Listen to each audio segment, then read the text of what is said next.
Welcome to another edition of Your Impact Attack. That's right, it's Your Impact Attack, and it's actually the Impact Attack this time. The last time you saw this trio of gentlemen, it was for the Next Level Wrestling review, but we are back for an actual Impact Attack. Who the hell is we? I'm talking, of course, about my tag team partner, Brandon. Brandon, what's going on, my friend? Not much, man. We got a cluster of a show to get to tonight.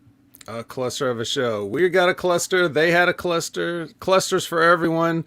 I like peanut clusters or turtles or any of those type of things. But you know what? We got another person here. Very happy to have this person back, all the way from the PWC. It's the man that, if you don't know how to spell his name, it's like Lance with no L, or bullshit first thing in the morning, as he likes to say. It's the man from the PWC. He's on HMG. He's from Canada A. Chris Ames is back with us. Hello, Chris. Thanks. Thank you, Vet. Thanks for having me. Good to see you and Brandon. And I just got to say that between the three of us and everybody in the chat, we have almost half the amount of people that they had opening the segment on Impact this week. So it's good.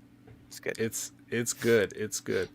Yeah, so, you know, Impact, this is a sort of a, we're now living in the Alex Shelley era of Impact. So, some would say that we never stopped living in the Alex Shelley era of Impact.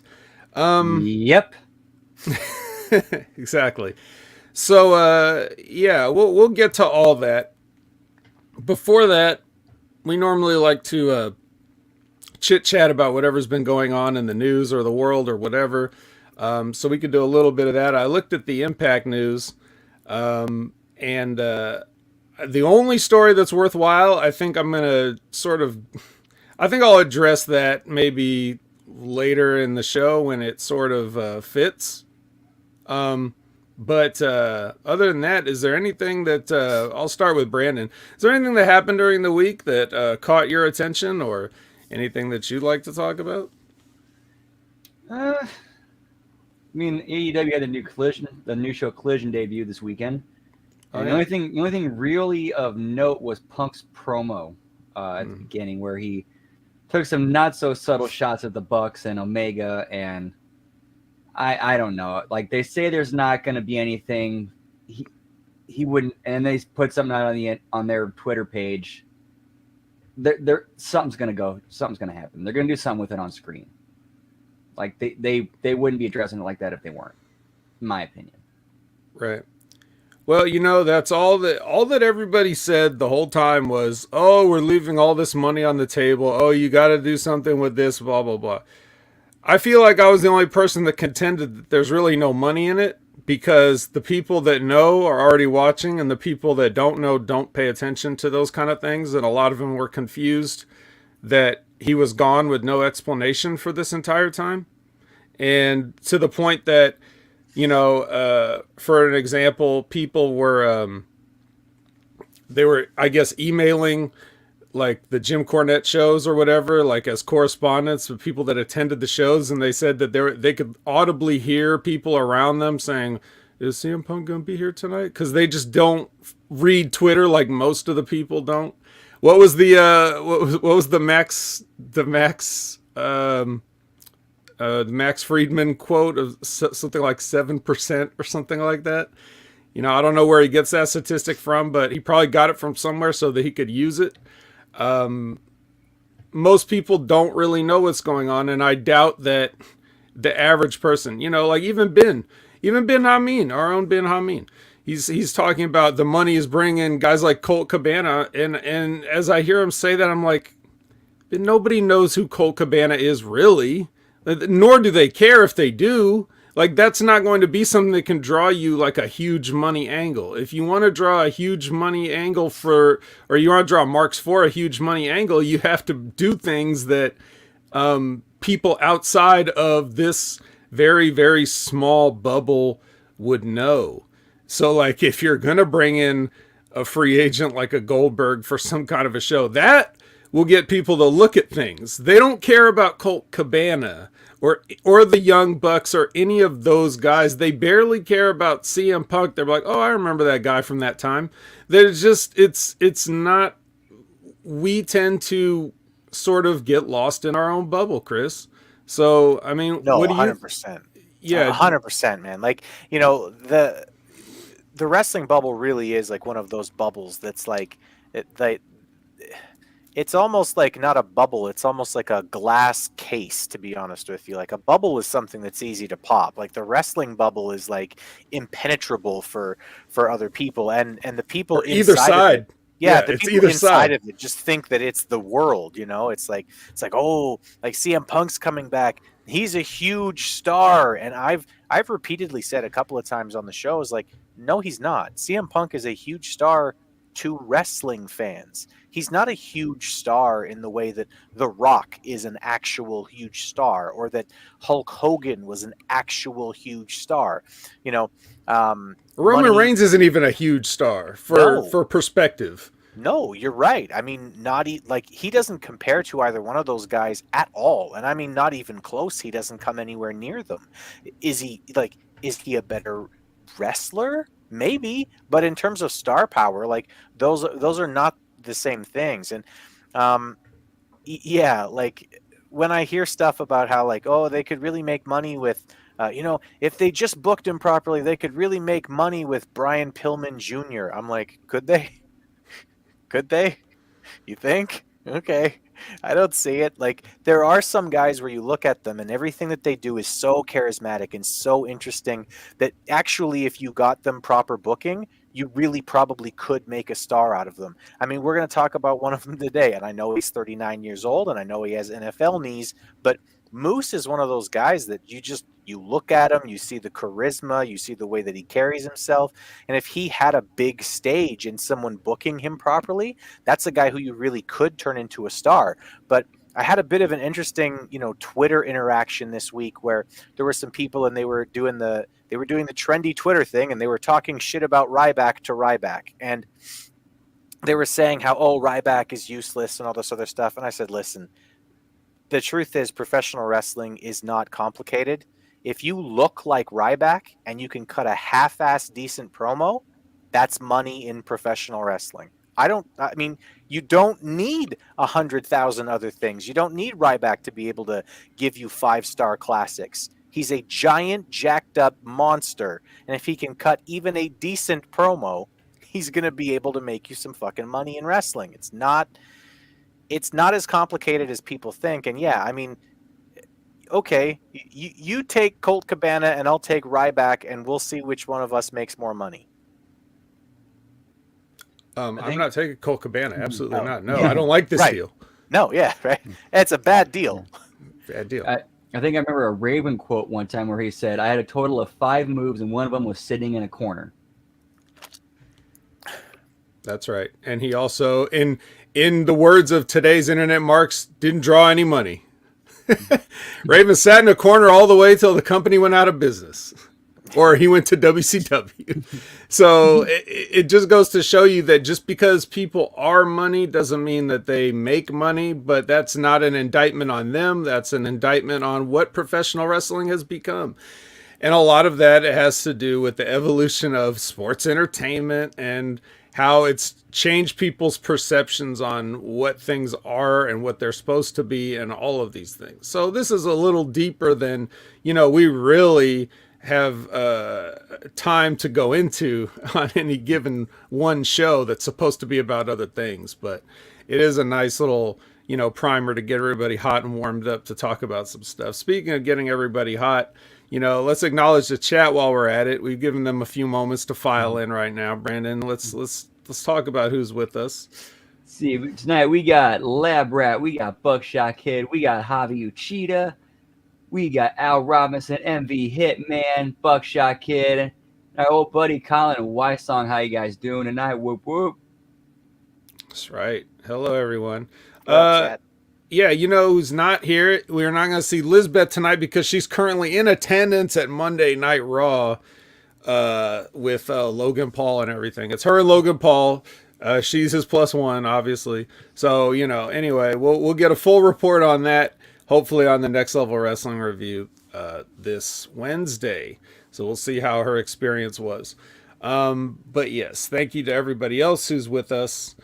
Colin put up a good piece of news that I kind of forgot about, but great friend of HMG, Piers Austin, who's doing big things. He's going to be doing ring announcing when Impact goes down under.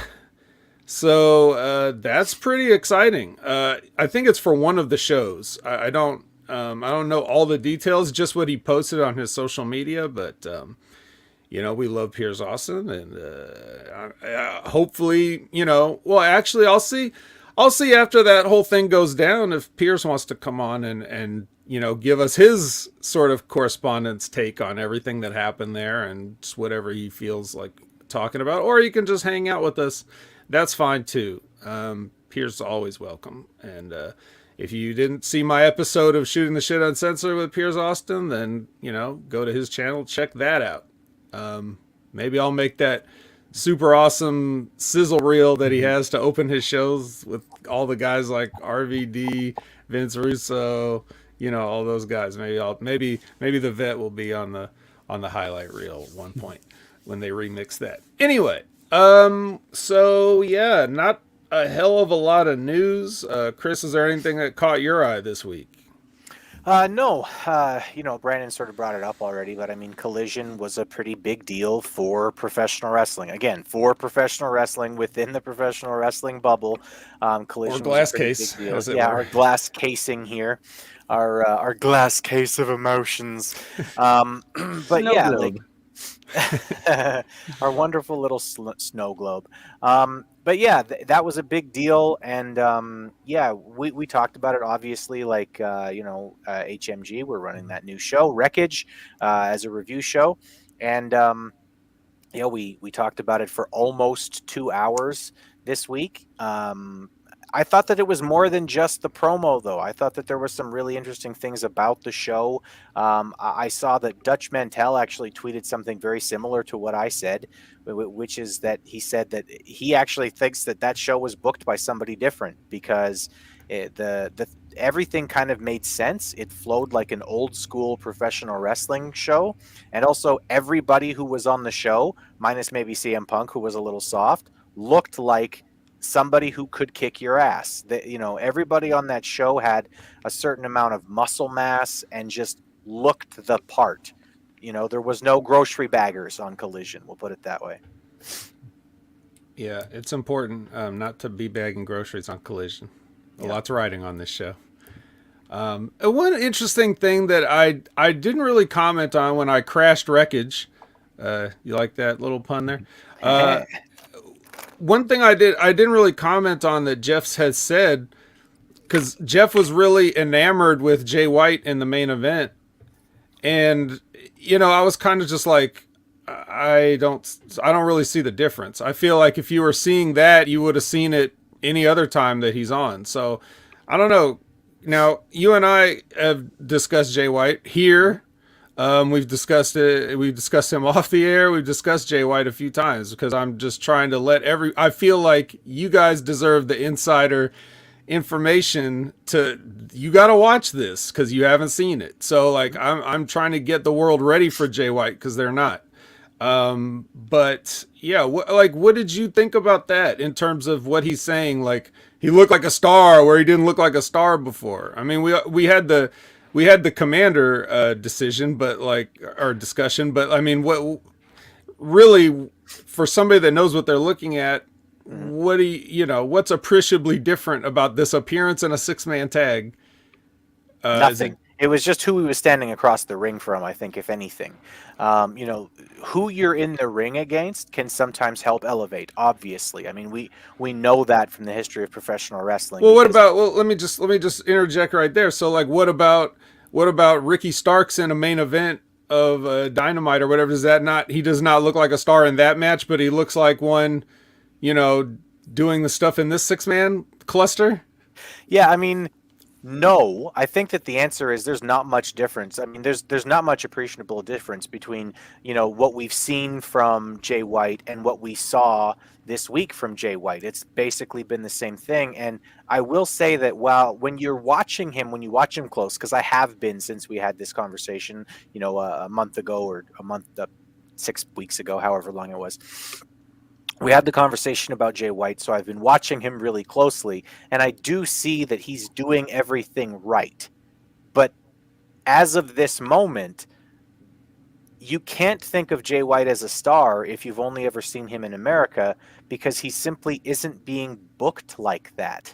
I mean, I've said a couple of times on Dynamite reviews that they're using Jay White in a really, really weird way, where if you want him to be a star right now, you know what the best thing to do with Jay White would be? Take him off TV for a couple of weeks. Run vignettes with him. Run 30-second long videos of him talking about who he is and what he wants to do while he's there. I mean, 30 seconds is not a long time. That's not a lot of airtime. But I honestly think that a 30-second video of him saying, here's who I am, here's what I want to do, here's my plans for while I'm here, and here's why you should give a shit or why you shouldn't give a shit, or et cetera, et cetera.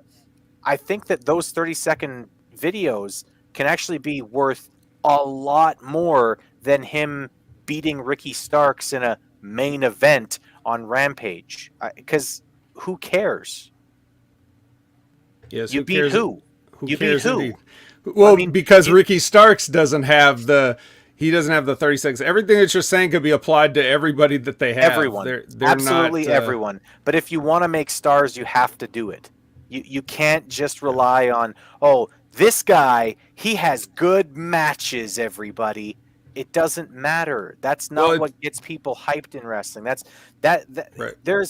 You talked about the 7% of people who are on Twitter. An even smaller subset give a shit if you have 5-star matches. Yeah. Well, it's not. The thing is, though, it's not just about the 5-star matches. It is about everything that you're doing in the situations you're given, which was the main talking point that I wanted to bring up. What Jeff called making excuses, which I call explaining, because it's important to realize the context of, to my a la carte thing that I always bring up. That's exactly how you have to take him when he said that, by the way. I was really expecting Angry Vet there when he said that. I was like, ooh. I was thinking to myself, that's not what happened, Jeff, and Vet will educate you. Yeah, well, some things are wasted on people, and you guys are trying to wrap a show, so I unlike him, I know the time and place to go off. So in any case, that's all fine. We love Jeff, and we love him enough to respect him enough to contest him when he's wrong. So, but it's also about knowing your time and place. Now, Brandon has, fortunately, Jay White has made stopovers in Impact, so he's gotten to see Jay, and he's gotten to see several other guys that come over to New Japan, from New Japan, that is, and they get to sort of, they have a limited time, like one set of tapings to sort of get over who they are and what they're about. And Brandon, would you say that everybody that's kind of come through from New Japan has, represented who they are and what they're about quickly enough that they're able to just be gotten by any audience, regardless of whether they've seen them or not, or regardless of how much TV time they have? Are they using it to the fullest? Absolutely. Now, if they actually had the opportunity to cross over and adapt to the American style and be given like the American style production, I think they could get over even more over in America. Right. One thing about New Japan, I don't want to turn this into a New Japan show. It just sort of veers into this direction a little bit, but we'll steer back over before it's wreckage. So the thing about New Japan, that one of the reasons that I love it as a promotion, or that it's reignited my hope that there's still professional wrestling still exists, is because they have never stopped being a professional wrestling promotion. However, they know enough that you need the characters. You need that sort of they don't have the soap opera story, but they have the characters, and they do it all within the framing of competition. So you see a guy and you're like, well, this guy looks striking. He's got a costume, but he's still a professional wrestler. He's not like a supernatural hillbilly with powers or something like that you're expecting to just be accepting into the a sports sort of scenario. Like, well, why don't you just teleport all over the ring and then, suplex somebody from behind or whatever? Like, it's nothing like that. They're a character. They've got a look, but they are just a professional wrestler. So it's more like decoration than that they're expecting you to believe that this person with a second job, as a garbage man or a clown or whatever, has decided to venture into the world of professional wrestling part-time. They're just pro wrestlers. They're all pro wrestlers, but they have their distinct looks and attitudes and things. So that means that they're aware that at any moment in time, if they have to step in front of a new audience, they can get themselves over within the limited amount of time they have in front of that audience. That's how I was introduced to New Japan in the first place. I said, you know what? I'm going to watch this vaunted G1. I'm just going to watch the whole damn thing, the whole month-long tournament. I'm going to watch every match and I'm going to see every guy. And in that time, I instantly get every guy. I'm like, okay, I see what this guy's doing, even though he's just having a match, but he's expressing himself in the match. And that's a thing that, to Brandon's point about American styles or whatever, a lot of Americans are just watching things that Japanese guys do and trying to replicate that rather than doing what they're actually doing, which is having a persona that they don't break kayfabe with and actually doing whatever's required of them when they go somewhere. So Jay White is a guy that came up through that system. And so when he's got 1 minute of TV time or 20 minutes of TV time, he's aware of what he's supposed to be doing in that 1 or 20 minutes. That's the part that a lot of guys aren't getting when they're trying to get over. It's not even sometimes about getting over. It's about not allowing yourself to be buried or doing the right thing that's called for at that moment in time. So guys that stop over in Impact Wrestling, they do that, whether it's Tomohiro Ishii or Jay White or Kushida or whoever. They've got a limited time to make a splash.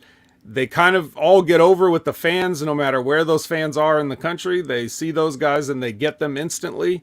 I have a really good example to sort of underline what you're talking about right here. How they can have characters, but they're not a character. They are a wrestler with character. Right? Yeah. So a good example of that would be, I think it's, you'll hate me for not knowing this fucking name, but Naito is the guy in Japan who his gimmick is to be kind of lazy, right? Like he kind of doesn't give a shit, right? Like he's just kind of like fucking whatever, right?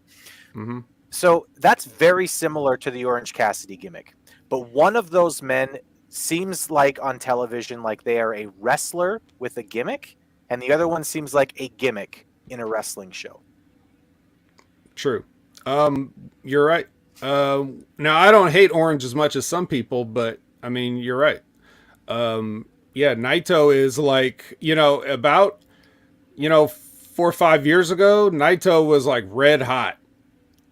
He's still one of the most popular wrestlers and merch sellers and stuff, but he's getting up there in years and he can't go at the level. So I don't think they're trusting him with, a run at the top, but he's not really any less popular.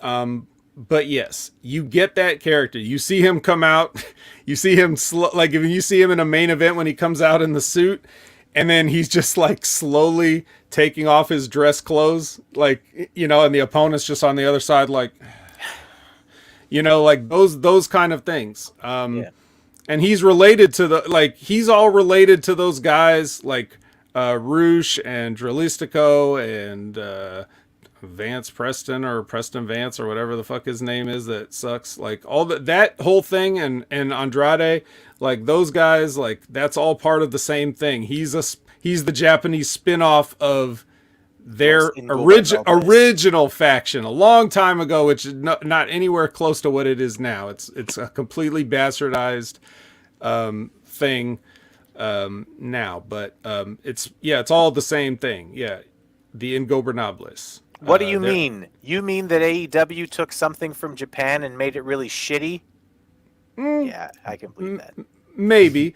Or it's just another way of them trying to keep other things alive, like, which that's the thing. Like, people laugh about the Bullet Club Gold stuff, but it's like, well, it's just that this is what would happen in the world if we weren't like the WWE and didn't acknowledge that there's a world outside of this. They should be. I would think that a company like the WWE would love to just say, look who we just signed from AEW. It's Cody Rhodes. Like, you would want to, like, because it is what happened. And who cares if people go, huh, and Google AEW? That's good for you. That's actually good for you, especially if you're already a WWE mark, and then you see somebody else. WWE is going to look better in a lot of ways compared to them, which is what the WWE probably wants. So I just think that every other wrestling promotion acknowledging each other is, and the things that they've got going on, is better for wrestling. And I wish the WWE would incorporate that too, but anyway, that's a good, that's a good little warm-up session. I think we're almost ready to start talking about Impact. I try to avoid it as long as I can. But anything else before we go, Brandon? Before we get into this? Oh, well, you've got, do you have a brand new Punching Up Impact? Brandon does this thing, Chris, called Punching Up Impact, where he takes the last week's episode and makes some changes that he would have liked to have seen or think was better. And then we can all sort of like pitch in as if this is a booking meeting. Nice. So, got one ready? Sure do. And you can tell the people where they can find this if they want to follow along with it. Yes, it is at substack.com at HMG Brandon. All right.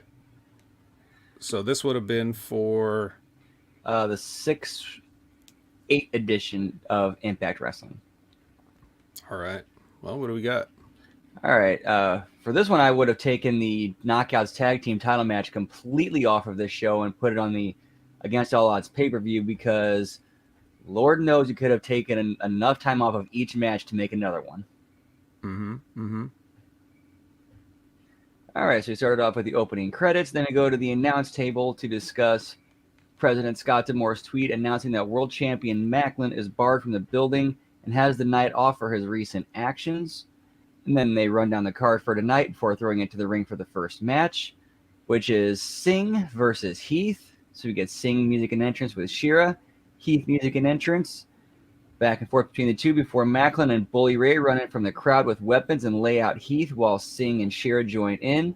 Macklin grabs a mic while Heath gets tossed outside, and he announces that the Impact Zone is under their occupation. And then during the promo, Macklin's mic cuts out, and then he starts yelling it into the camera while the announcers are saying that they're told we need to go to commercial. Oh, I see. Intriguing. So we go to our commercial break, and then we come back, and we come back in the middle of agents and security guards being laid out by Macklin, Bully, Shira, and Singh. Santino comes out with a microphone and says that he will use his power and authority to punish Macklin to the furthest extent he can for his actions. Macklin invites Santino to get into the ring and promises that nothing will happen to him. Santino gets into the ring. Macklin says that not only will Santino not do anything, but he will assist Macklin and company because there's something that Macklin knows about Santino before he whispers something in Santino's ear that clearly troubles Santino, and it looks like he's going to go along with Macklin. And Macklin says that he wants him to take him to his new office. Everyone leaves the ring as Santino leads them to the back. This is way different than what they actually did. Way different, yep. Let me throw it back to the announce desk where they wonder what just happened, what could Macklin have over Santino's head, and what does this mean going forward for the rest of the night. Then we go to the Dango vignette, which is the same one we saw on the show, before we go to our second commercial break. So this was the show where, wasn't this the show where, like, Alex Shelley and all those guys got in the ring and did that long, boring thing at the start? No, that was this week's show. No, not that. I mean, they did it another time. Remember? I was going to say that's what my name is about. We need at least 8 more people for this. That's how the show started. There's like 10 fucking people in the ring talking. No, it was the thing where the yup thing started. Remember they were out there for that interminable amount of time, and then they had to have like a main event match with the fucking what you call it, subculture or something? Wasn't that? That was the week before. That was the week before. So all this stuff is running together. Okay, because this was the show where they had that promo, that vignette or pre-tape where Alex Shelley came off sounding really arrogant, basically taking credit for a lot of the guys and saying it's my turn now. That was this week? No, that was last week. Oh, it was this week too. Yeah, he did it again. Oh yeah. Wow. He had a pre-tape last week. He did it live this time. In case you missed the pre-tape running 2 or 3 times over the weekend. Yeah. Alex Shelley has already run through all of his material. He's done. He's got nothing else to say now. So, Great guy to put the belt on. Mm-hmm. All right. Yeah. Okay, go ahead, Brandon. Where are we at? All right, so we come back from our second commercial, and backstage with Santino, Macklin and company. Santino leads them to his office as Macklin sits behind the desk and looks over the show format. Singh mentions to Macklin about how Gujar had crossed him and Shera in the past. So Macklin decides he wants to move Trey and Gujar's match to right now and send Santino to let them know that their match is up next. We cut to the backstage interview with Gia and Swinger, which is the same one on the show, with the whole thing with using Dice as his new ref. Then we cut to a backstage split screen where Trey and Gujar both are informed their match is up next as Gujar's music begins to play. Go to match number 2. Gujar music and entrance is about 30 to 45 seconds before he comes out in street clothes and is very clearly irritated. Trey music and entrance, Trey over after he hits Gujar in the head with the paint can. All right. Then we go back to Macklin's office. Motor City Machine Guns arrive, and they are told that tonight's main event is a handicap match of them versus Macklin, Bully, Singh, and Shera in a no DQ match. Shelley and Saban cut promos on Macklin and company before they leave the office. Then we go to the earlier on BTI of Masha attacking, terrorizing, and Sparks. Same things we saw on the show. And then we go to the vignette of Shaw and company, same one that we saw on the show. And then a backstage split screen of Ace and Bay and Hodge, Schuyler, and Myers getting ready for their match. Third commercial break. Now, Chris, don't get confused, okay? It wasn't Triple H that Masha Slamovich attacked in that. The last time that I did the Impact attack with you guys, I got to see Terror Rising, and I laughed out loud in my basement when that name came up. I legitimately just you know how usually when you're watching something by yourself, you don't actually laugh out loud at things. You just kind of softly exhale through your nose, right? Just kind of, right? Yes. No, I actually laughed when I saw it. My mom was like, what's funny? I was like, nothing. Go back to bed, Mom. All right. Well, yes, that was, yeah. How are you going to call yourself that? How? That's awesome. It's hilarious. I'm the first person to ever think of this. Yeah. Well. All right, so then let's see. So we come back with match number 3, Bay versus Hotch. Hotch music enters with Schuyler and Myers. They cut a much better promo than the one they did. And then Bay music and entrance. Match goes like it did on the show, but better. Then we go to a new vignette of the Coven, and they have a seance to consult the spirits about what happened with Rosemary and Courtney Rush. They learn that things are not what they seem to be, and they're going to be working in their favor. They being the Coven. They being the Coven. Yes, pronouns. Pronouns, pal. And then we go to a backstage interview with Gia, Deanna, and Trinity, which is the same one that we got on the show. And then the fourth match, which is Swan and Moose versus Gresham and Aldis. Same one as we got on the show. We go to our fourth commercial break. And then come back with the design vignette. Same one as we got on the show. Then we go backstage with Macklin and company in Macklin's office. He looks over the format some more and mentions how Hendry versus Sheldon is the next match. And he mentions how Hendry annoys him. So he's going to make it a handicap match by making Kenny King Sheldon's partner. Okay, all right. Video package of History of Ohio versus Everyone. And then we have match versus 5, Hendry versus Sheldon and Kenny King. Hendry music and entrance. He does his pre-match promo and shtick. King and Sheldon music and entrance with Hendry going over after King and Sheldon miscommunication. Hendry calls out Dango to do the same video as he did. Then we cut to a new vignette of the Death Dolls at a club partying, getting ready for their knockout tag team title match at Against All Odds. And at some point, it looks like something evil takes control of Courtney before she reasserts control over herself. Oh, intrigue. So, Chris, if you didn't see last week, what happened was, instead of what Brandon said, they had this match, whatever, with Hendry versus Kenny King, was it? Or was it? No, Sheldon Jean, right? Yep. Okay, it was him versus Sheldon Jean, and Hendry won, and then what's his name came out and played the Dango came out and they played this video, the video making fun of him, and then everybody sat there and watched the video, including Sheldon Jean and Kenny King. They all sat there for like 2 minutes or 2.5 minutes or however long this thing took, and then after the video was over, they decided to then attack him. So and Kenny King the only physicality Kenny King had endured was him jumping up on the apron and getting slightly biffed off the apron. So he just sat there and just watched this whole video play out before he decided to jump in the ring and beat the shit out of Joe Hendry. So it was great. Oh, Piers Austin's here. His ears must have been burning. Say his name and he appears. Yep, I believe in Piers Austin. So yeah. Yeah, we've already invited you on the show in the future, Pierce. So keep your inbox open. All right, back to the show. All right, see where we can pull it back up. Pull it back up. You didn't put it away, did you? Come on. Yeah, pal. All right, so let me sign this real quick. How much you want? 10 million? Here you go. Here's 11. Shut up. Yeah.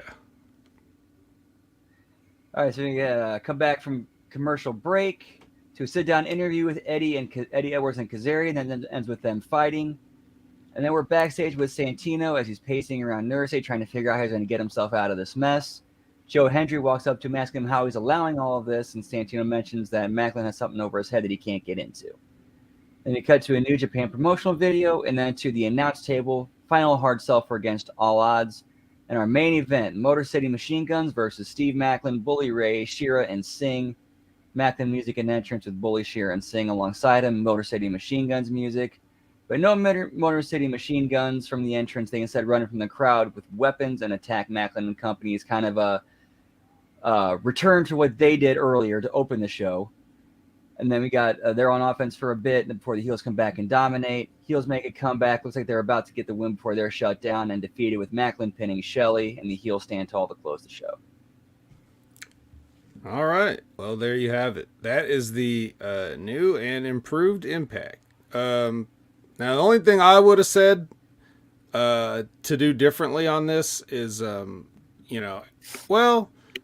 so this is the go home for Against All Odds, right?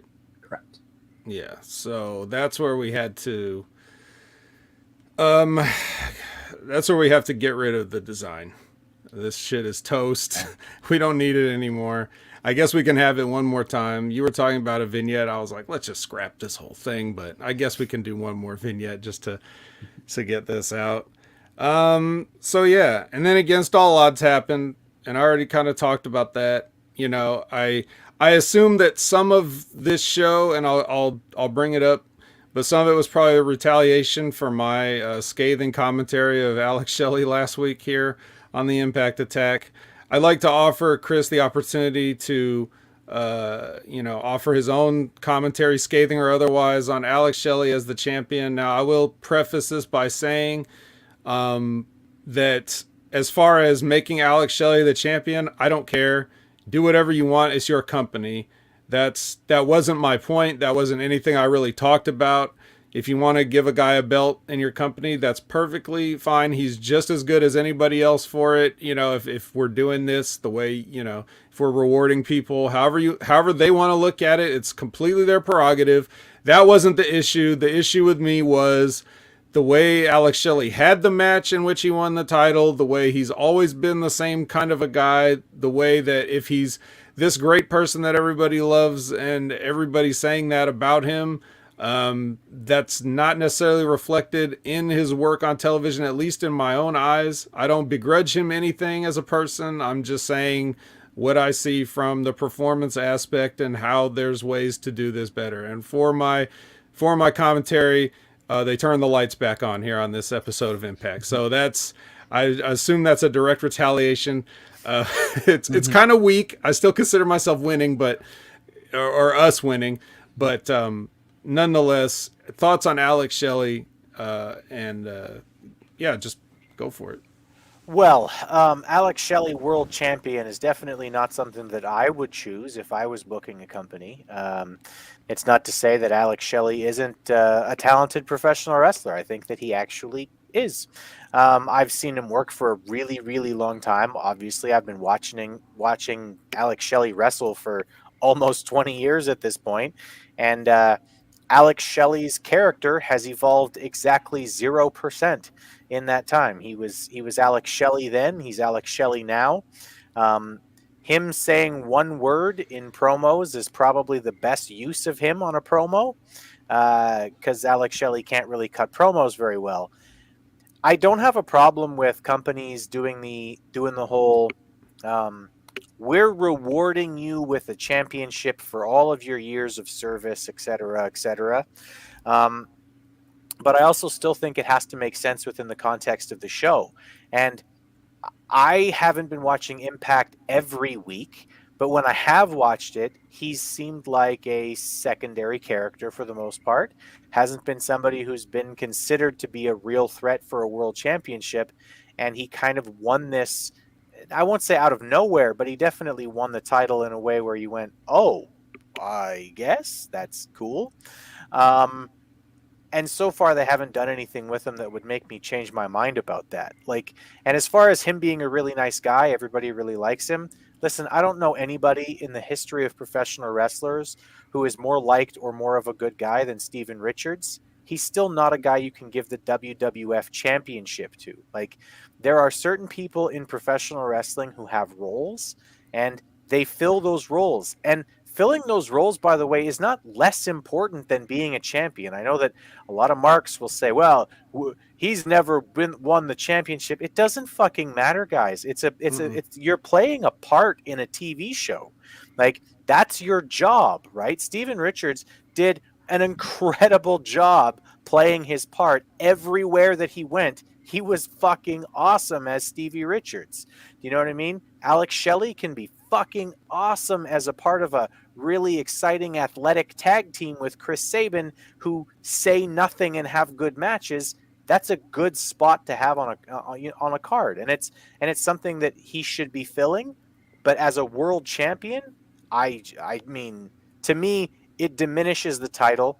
And if you're in a situation like Impact where you're trying to gain viewers, you need to have somebody with that world title who will make somebody who's flipping through the channels stop and go, oh, who's that guy? So Moose, basically. Yeah, basically the one guy they have. That's the only obvious choice. But yeah, I mean, you're right. The only thing I would take issue with what you said is, you wouldn't necessarily make Stevie Richards your WWF champion. However, this isn't even that. This is Impact. So you can make whoever your champion if you want. It doesn't matter. It's you can make Johnny Swinger your champion. It doesn't matter who you make your champion. It's not going to change the state of things. Even Moose being the champion, I'm sorry to say, didn't really change the state of, the company's standing in the world at large. So, that aspect is why, if you're going to do things like this, sure, why not? But it like you also said, it does come out of nowhere. It also interrupts the Macklin run. It interrupts any momentum that they might have had, which I'm not saying they had any. And I also brought up the point that depending on when you knew you were going to do what you were going to do, because I don't know how Josh Alexander getting hurt threw a monkey wrench into their long-term plans. I'm not sure how far ahead they had this thought out, but if they had any long-term thoughts or whatever, it would have made more sense if you were going to do this. If you were thinking about making Alex Shelley the champion, it would have made a lot more sense for Kushida to have become the champion.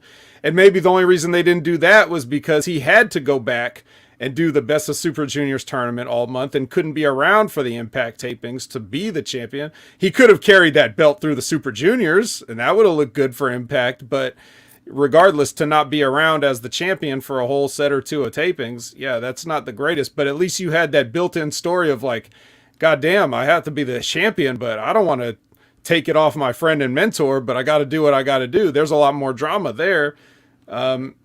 So that, I don't know what this does for Macklin. And what I said in the review of the match was, this didn't do shit for Macklin because there's a way to win the title from a guy and make the guy as a heel, as a babyface. There's always a match you can have to make everything palatable to your audience. And I just don't think they had that match for whatever reason. I can't speak to the inner workings of what was going on, but I basically, if I could sum up everything I said in the last 20 minutes of the last show or whatever, same old Alex Shelley. That's what I said. That's how I summed it up. It's same old. So, you know, if that's insulting and they have to bring in little RGB lights and set them up on the floor in the background of shots now, okay, fine.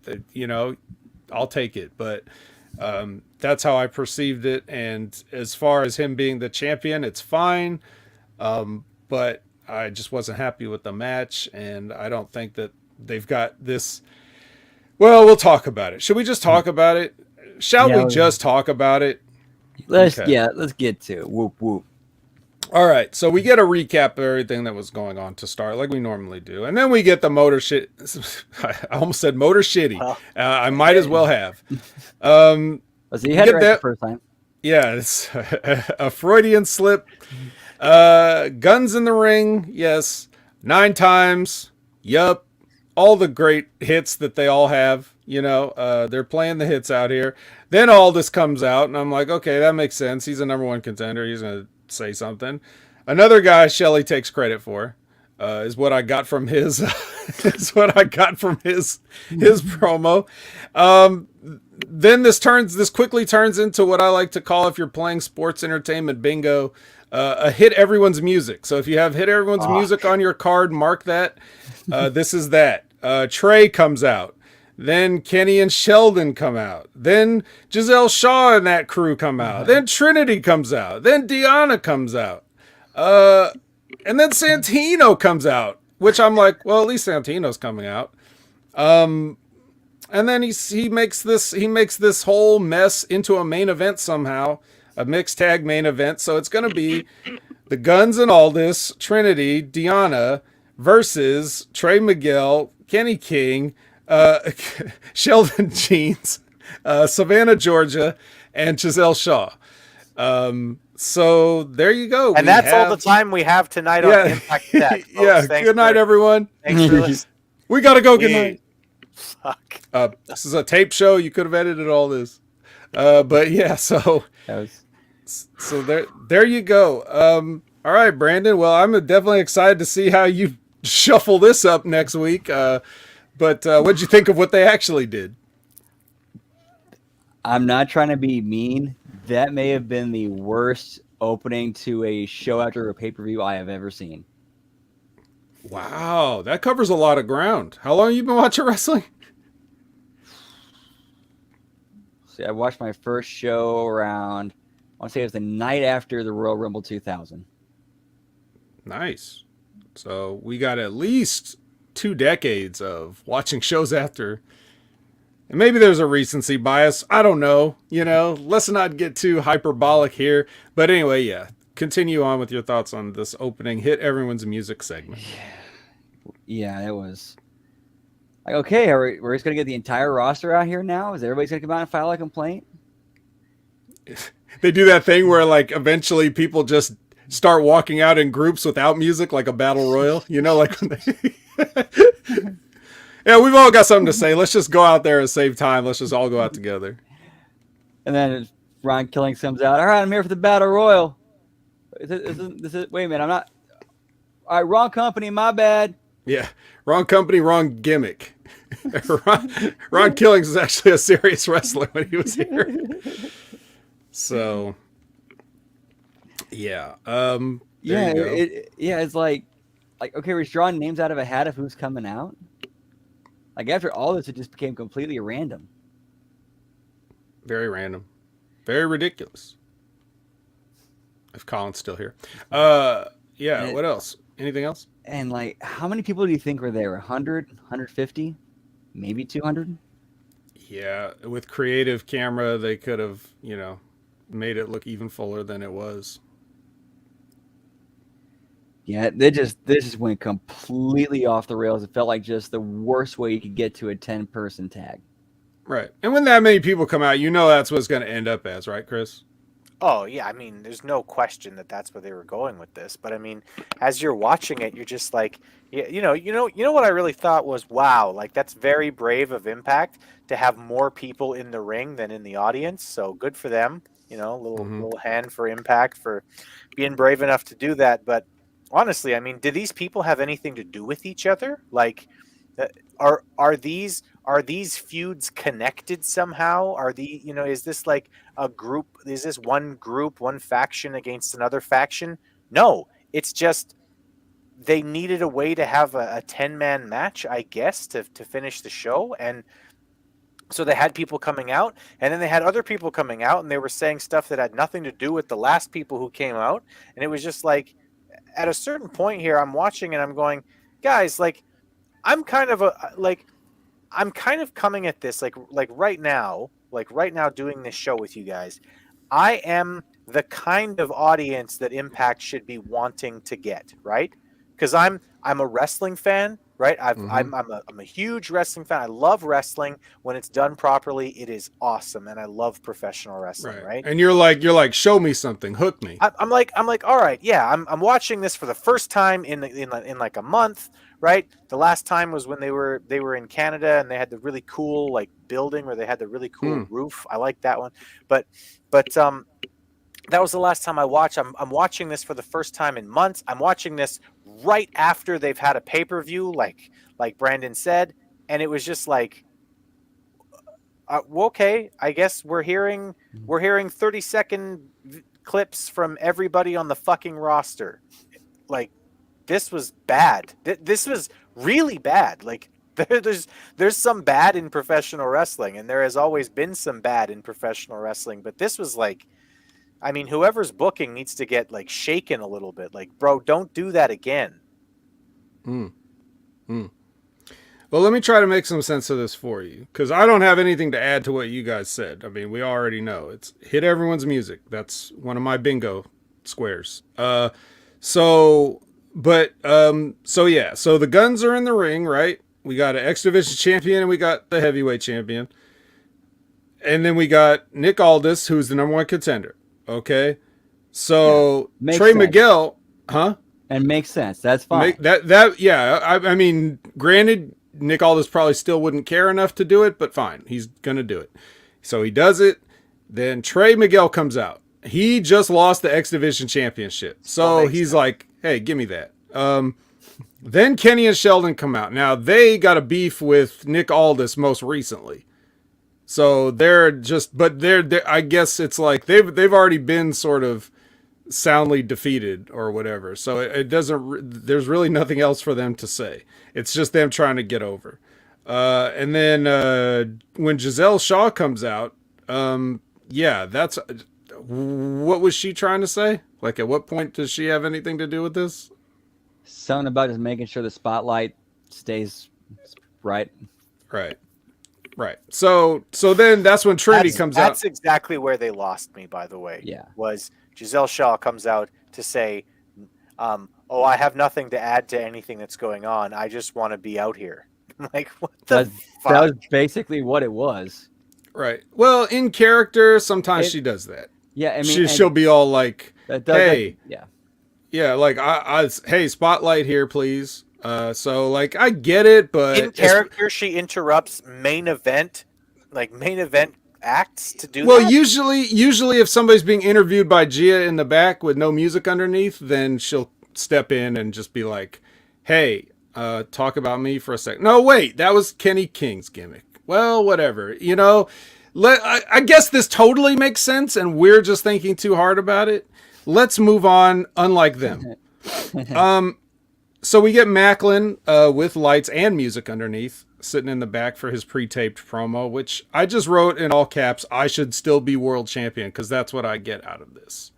So, I mean, I guess he doesn't really have... I mean, I guess he kind of has a beef, because he got hit with a exposed turnbuckle a couple of times. If that takes some of the sting out of Alex Shelley winning the championship for some people. But... You know, other than that, I don't know. Brandon, does he have a gripe? No, I mean, in the match, he was the one who took it out in the first place, so he can't really complain. Okay. All right. What'd you think of the return of the lights here? It was a little more subtle here than it would be later, but there's a green light in the background sitting there, greening it up. Is that going to be in your? Is that going to be in your punch up next week? I'll put it in there. As we learn in the show, as we learn later on, the person who I've said was the Guardian who brought the lights down lost power. So, yeah, you're right. All right, well, Chris, not knowing what went on, you know, how does this promo strike you? What does Burt Macklin FBI do for you as a performer? Very little. At this point, it was basically just, okay, well, we're going to stop with the 10 people in the ring stuff, so that's good. And I think my brain was basically just snapping back from its boredom at this point. So it was hard to judge. I don't really know if I like this or not. You were in stun lock, basically. You just... Pretty much. Yeah, got it. So next we get a clip of the Against All Odds pile driver on Diener, which is on a barbed wire board if anybody cares. And then we get another pre-tape with the design with music underneath. Now they usually have lights, so I'm not going to hold that on against them. Are they destroyed from the inside out? Like, could this be the end of the design? Basically, this segment here was just Diener blaming Angels for, you know, their failure, and him saying, wait a minute, you know, I left one group to come to another group, and I'm not going to have this finger pointed at me here. Fuck that. So, you know, I'm paraphrasing and making it sound way more interesting than it was. Not that Angels was bad here.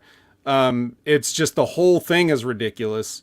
Even just the idea with Diener's like cartoony overacting, even the whole idea that even he could try to place the blame on somebody else when he clearly got laid out. Like, it was nobody's fault but him. He hit his own guy with the bat, like they covered. So it is time for this whole thing to be done, I think, because they have not done anything interesting with it, in my opinion. So now is the time to just finally end it. But the way Khan ends this thing makes it seem like maybe we could patch this up and he's got an idea or something. So unfortunately, we may be going along with it. Somebody loves this. I think Diener's a backstage sort of agent, producer, part of creative. I don't know the extent of his roles, but he's signed long-term stuff with Impact. And so we're going to be seeing him do stuff. But I don't know if this is something that he loves or just something that he was handed. I'm not really aware of his relationship, so I don't want to blame him for everything. But I'm just not into it at all. Brandon, will this be making your show next week? Oh, man, I'm not quite sure what I'm going to do with this just yet. I'm probably just going to break them up somehow, because this is, yeah. Okay. Chris, you seem to be in agreement. Oh, this was very bad. Something that could have been something, but they ruined it by just god-awful booking. Okay.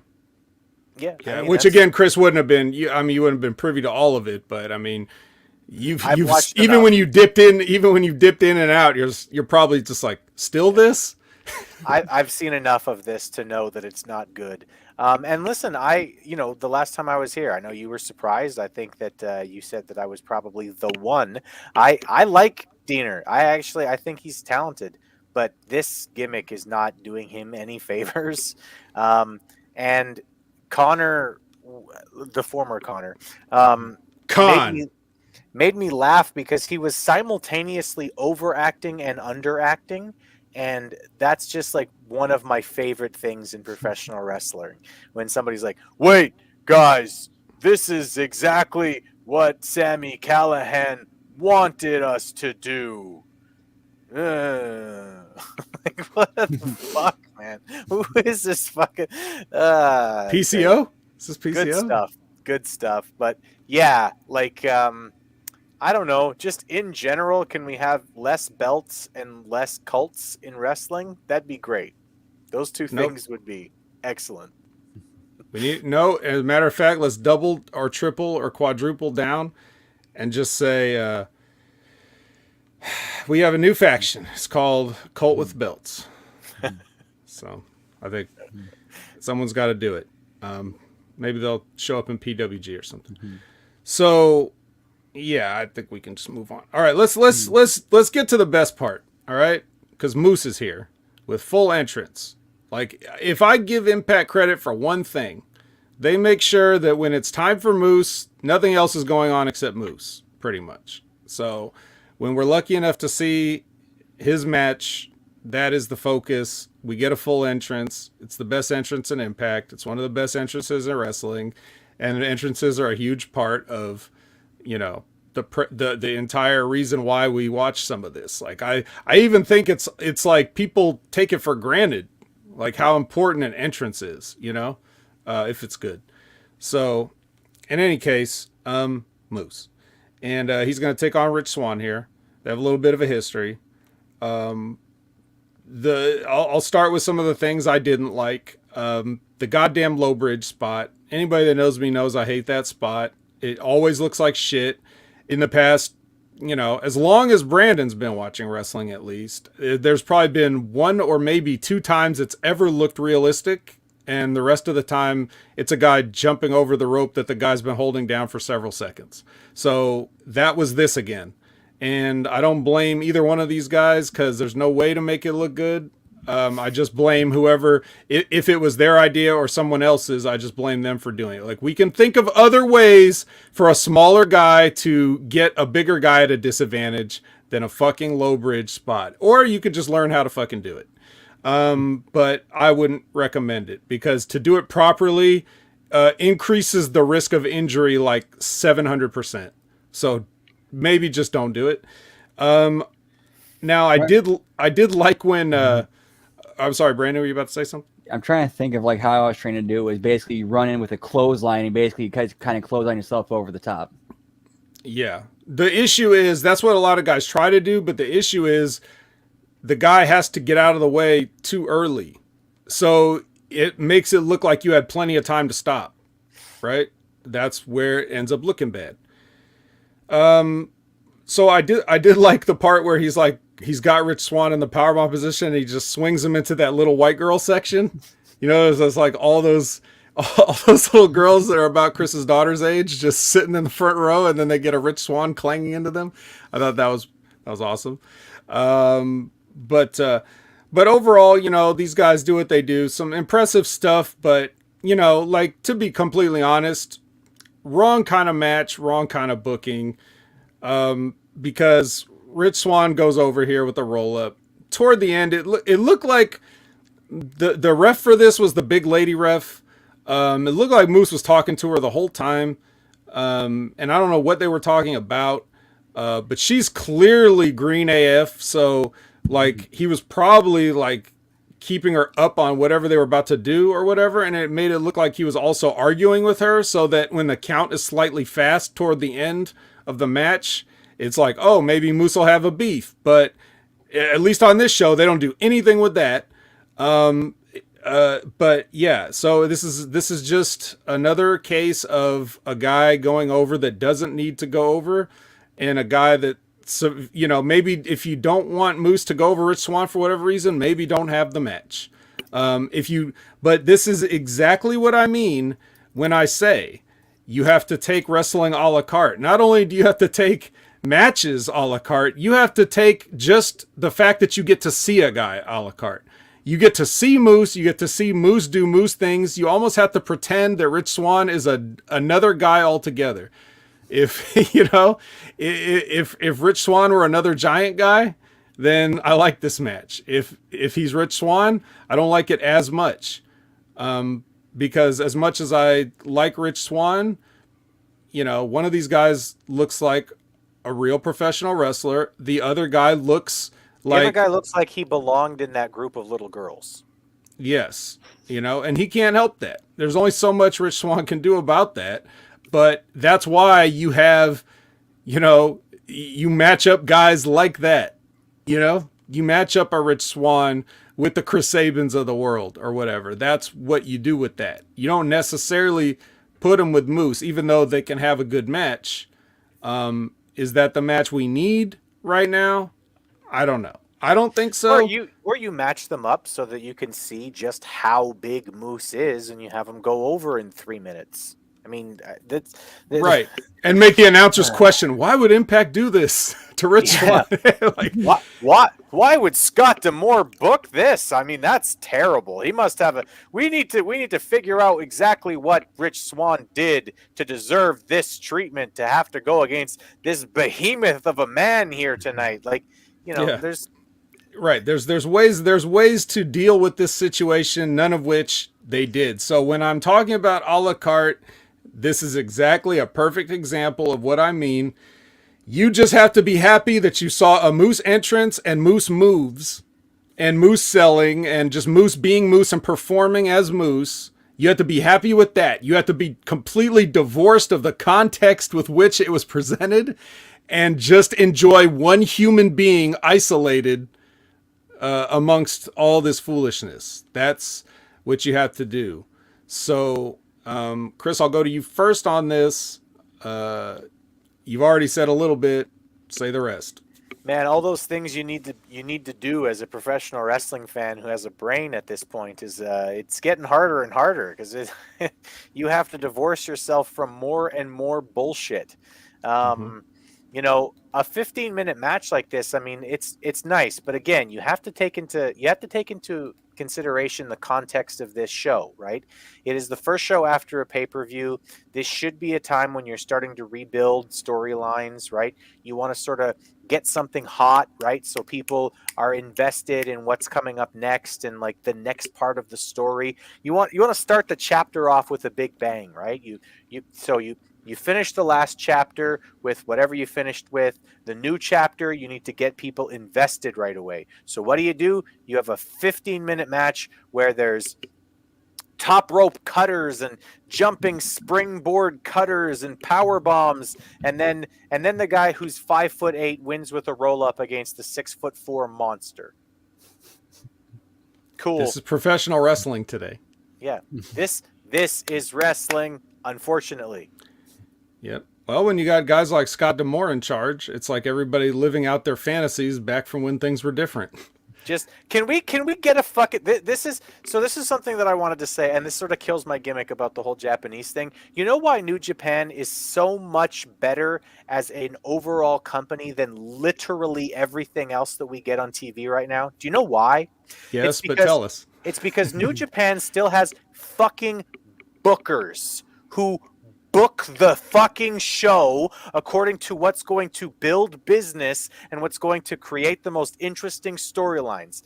Gato, that's the guy's name, right? I'm getting that right? Gato actually still does what he's supposed to. The job of a booker, building intrigue, building guys up and creating situations where you're going to want to see them wrestle each other and have a problem with each other. That's the whole fucking point of a booker. Everybody else who's got the book in professional wrestling right now is playing with their fucking action figures, and it's embarrassing as a professional wrestling fan sometimes. Jerry Jarrett said it best. Personal issues draw money. Well, clearly somebody's got a personal issue, because they're making sure that they get all the guys that look a certain way to go over on guys that look another certain way. And that is, let's pretend that well, let's really look at that aspect of professional wrestling. It's important that it exists, but you're killing the upset. You have the upset become the norm. Now you don't get upsets. Mhm. And then Well, even when a big guy beats a small guy now, it's not like it still feels like, well, yeah, that's what it should. It doesn't feel like an upset. So you're not even switching the role of the upset. It's just Bro, I remember when I saw fucking Rey Mysterio pin Kevin Nash on WCW TV. I was fucking floored. I was like, how the fuck did that happen? It was so completely rare at that moment that it actually meant something. The other thing, like, it's not just about little guys beating big guys. It's everything that's a storytelling fucking trope in professional wrestling gets done way too often. I mean, like I think I mentioned this to you, that something that I fucking hate about AEW that they do all the time. Heels cheat and they still don't win. That happens so goddamn often that at this point I see somebody hit the baby face with a fucking steel chair on the outside and I automatically know, oh, baby face is going over. That is the opposite of how it's supposed to fucking go. So that when you do have a situation where the babyface overcomes all that shit, you have people throwing babies in the air because holy fuck, he did it, right? Mm-hmm. But if you do it the opposite way, where the fucking heels cheat and never win when they cheat, you can't even get that reaction. Everything is flat because everybody's doing this shit completely fucking opposite. Yeah, especially when you're not doing it in a big moment, but maybe in the second hour of a 2-hour show buried in the middle of a 6-man tag. So it's probably not the best there. So, Brandon, this is your weekly opportunity to talk about Moose. I will give it to you. I was actually Moose is always a great performer. I love watching Moose, but I was really disappointed that he went along with this. Yeah. And he Elaborate, resigned, please. didn't he? Well, Yes. I'm saving that for. I just wanted Brandon to go first, and then we can talk about this. Like you're talking, like Chris was talking about, with starting the show off with a bang. You could have started it off with a bang right here with that spot they did on the outside with the guardrail and then the thing and the powerbomb on the apron. Stretcher job right there, end the match. Right. Yeah. Yeah. They don't, Well, and even stuff like that in gonna have a wrestling when it stretcher job? happens. How are you going to have a stretcher job in professional wrestling anymore? It used to be that a DDT on the fucking on the concrete was an excuse for a guy to be gone for 6 months. Nowadays, everybody's setting out fucking tables on fire, and there's 16 fucking levels of tables, and everybody goes through it, and it's a fucking 2 count. It's a transition spot. There's no more injury angles in professional wrestling. How the fuck are you going to run that? Yeah, I guess they did. Yep. Oh shit! DDT'd your head, dropped your head on concrete. You can get up and keep going. I guess it didn't hurt that bad.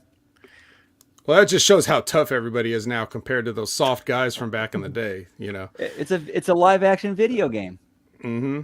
Yeah. So I mean, I get it to some extent, but it's definitely not the best use of your talents.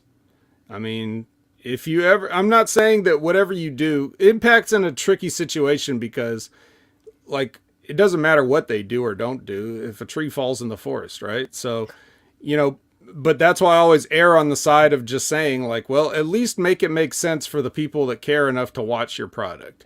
And if people are watching your product hoping to see a certain thing, it's time to start retraining people. It's time to start retraining the audience. We can eventually get back there. It's going to take a while, Chris, but we can eventually get back to the point where if you sell something enough, people will buy it, at least, at the very least, in the context of, the presentation of the story, if not in real life. Like, they may not get fooled anymore, but we can make them go, oh, that must have, okay, I see they want to get rid of this guy, or, like, give him some time off or whatever. So that was realistic. But yeah, if you raise the bar too much, you're trying, they're trying to show how tough they are. But in the end, it's just like you're taking more off the table for yourself, and you have to raise the bar and increase your chances of getting shoot hurt. So there are lots of things to talk about there. But I mean, yeah, as far as Moose going along with it, was there anything else you wanted to add on this whole thing, Brandon? Yeah, there's a dude in the front. He's had his Oh, arms yes. folded. I'm like, that dude just basically captured my essence the entire time I'm watching this match. Like, come on. Oh, that's not where I thought you were going with that. There was a guy in the front row that may be the same guy you're talking about. That's actually, but I don't think he's who you're talking about because this guy was trying to go along with the show and play along with the show. And I was looking at this guy in the front row and I'm like, who the fuck is that? I know who that is. Who is that? I couldn't remember. But it's former WWE announcer Greg Hamilton is sitting there. Oh. Yeah, that guy with that weird face, like he was that's Greg Hamilton. I saw that when I was looking through like the news articles and stuff. They mentioned that he was sitting there. I was like, oh, yes, that's who it is. That's who he was. So yeah, but as far as Moose goes, he had an interesting tweet earlier today, which I will read to you guys. He says, leaving Impact Wrestling was a very hard decision to make. Since I made my debut in July 2016, I've accomplished so much in 7 years. Truth is, there are so many matches that I wanted to have, so many matchups to be had, but then I realized, unlike MMA, I don't have to beat the great wrestlers in other organizations to be considered great. I think my body of work speaks for itself. I believe my peers in all other companies and organizations respect my work, and at the end of the day, that's all that matters. Right now, when you hear Impact Wrestling, AJ Styles, Kurt Angle are the top names that come to mind. I want my name to be at the top of that list. So with that goal in mind, I have more I have to get done before my time in Impact is done. Not only did I sign back with Impact Wrestling, but I also signed the longest deal anyone has ever signed in company's history. A whole lot of work to be done, so let's go. Black muscle emoji. So he swerved everybody by starting it out a certain way. He definitely wanted to get you feeling a certain way. And he claims to have signed the longest deal in Impact Wrestling history. So clearly, not only is he going along with stuff, but he'll be going along with stuff for a long, long time. I'm not going to question Moose's decision because, again, like we talked about here, should Moose go to another company, there is zero guarantee that he's even going to be used this well. You know, I'm sure he'd get to be Moose, but he'd have different entrance music. He might have a different entrance altogether. You know, you just don't know what, and his booking isn't going to be better because he's a big fish, but there's a lot more big fish in the pond that he's going to. Whatever pond that is, AEW, WWE, wherever. Like he's going to get lost in there. He's already lost here, but he doesn't have to be. The presentation he's got and the fact of my philosophy of taking things a la carte means it doesn't really matter what promotion Moose is in as long as you get to watch him. So I'm fine with that. But I'd like, in turn, to reward this loyalty if Impact Wrestling could realize that you have one star on your show right now. I mean, you could count Nick Aldis, but he just got there. We've been saying this a lot longer since Nick Aldis came back. So you've got two guys that look like they could carry a company. But this guy has been loyal. He's done all the jobs you've asked him to do. So maybe it's time. And even though you gave him a run, the run sucked. Sorry, not because of him. So it's time. I would like to see if we're going to reward guys for years of service with titles and things.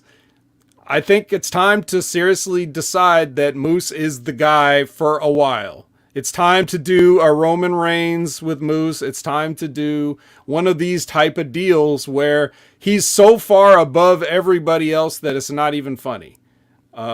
That's your job now, Impact, to reward this man who has a limited amount of time left. But, I mean, even using the Roman Reigns comparison, guys that are just barely not 40, guys that had football careers, although Moose actually played in the NFL, and, you know, guys that, given the proper presentation, are very money, you know, on the mic.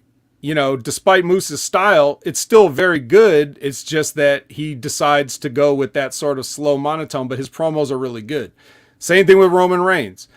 going with his current style is way better than Suffer and Succotash and all the other stuff, the bullshit that he was trying to do, which was a senile old man's idea of how to get a guy over in the current era, right? So Yeah, pal. right. So that's my message. You know, you could, if you want to put up all the little lights in the background you want, as long as you give Moose a little bit more to chew on, then you'll only be doing yourself a favor. You'll be like, people will probably be, if you make it so that the Moose ripples go outside of Impact, and they're not going to get outside the glass case, but they can at least get to the edge of the glass case to where people are like, I heard about this Moose guy. Let me check out Impact. Oh, interesting. Everybody else sucks in Impact, but Moose is really cool. I'll watch. You know, like that's basically what you're hoping for. You want to get eyes on it.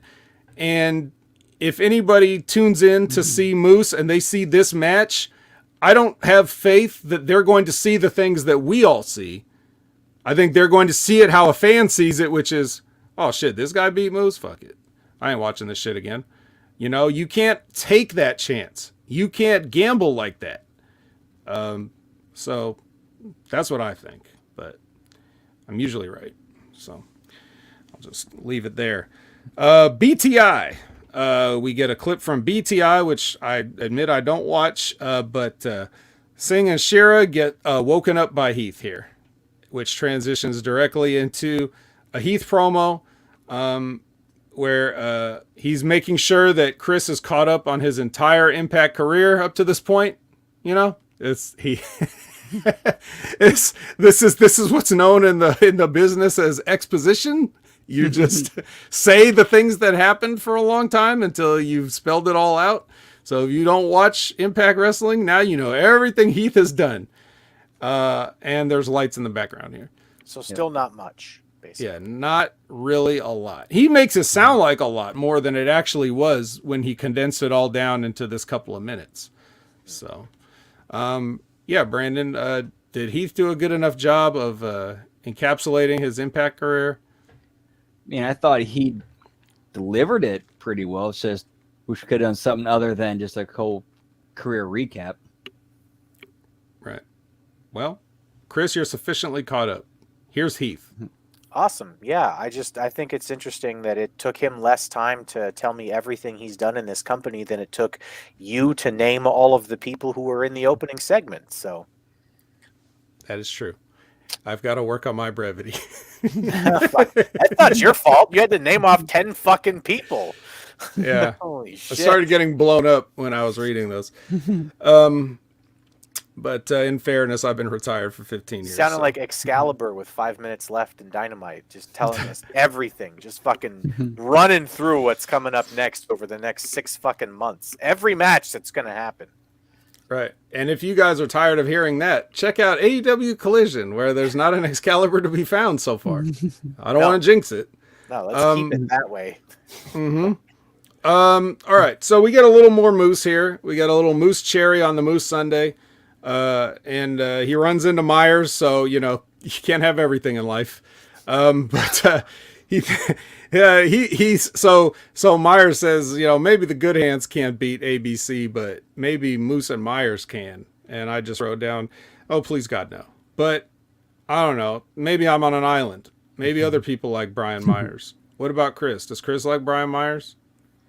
No, and in fact, I know how much you don't like Brian Myers. So when I saw that they were, you know, hinting that maybe what's next for Moose is that he's going to have a tag team with Myers and Moose, I really felt for Vet at that moment. That was my thought was, oh, Vet's not going to like that. And neither will anyone else. Let's be real. Well, a la carte. I would just accept that Moose is tagging with some unknown person for a period of time, and I'll just have like a blinders on for a little bit of that. And I will also say that when I was on Light the Fuse and we're talking about MJF, and I was putting over MJF in his match and everything, and Bin Hameen was asking me, like, is that because, what was it? Is that because of Creative Pro and Pat Buck and Brian Myers and those guys? And I took such great pleasure in saying absolutely not. This guy has something that's on a whole different plane of existence than those guys, because I've seen those guys for years and they don't do anything that MJF does. So they probably just taught him some arm drags and shit, and then he took the rest on his own.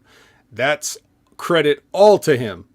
You know, I was literally take it from a guy that's literally been in matches with Pat Buck. I'll tell you, MJF is on a different level. Okay. Yeah. So, anyway, yeah, I got a lot of pleasure saying that. But Brandon, Moose, and Myers are going to continue this. What is up with that? That's what's up with that. Gotcha. I mean, why are we going back to this? Why are we going back to this? We already did the whole thing and then splitting up, could do the good hands, and then like why not go back to the drawing board with the good hands instead of just tying Myers back with Moose and Moose go for the title?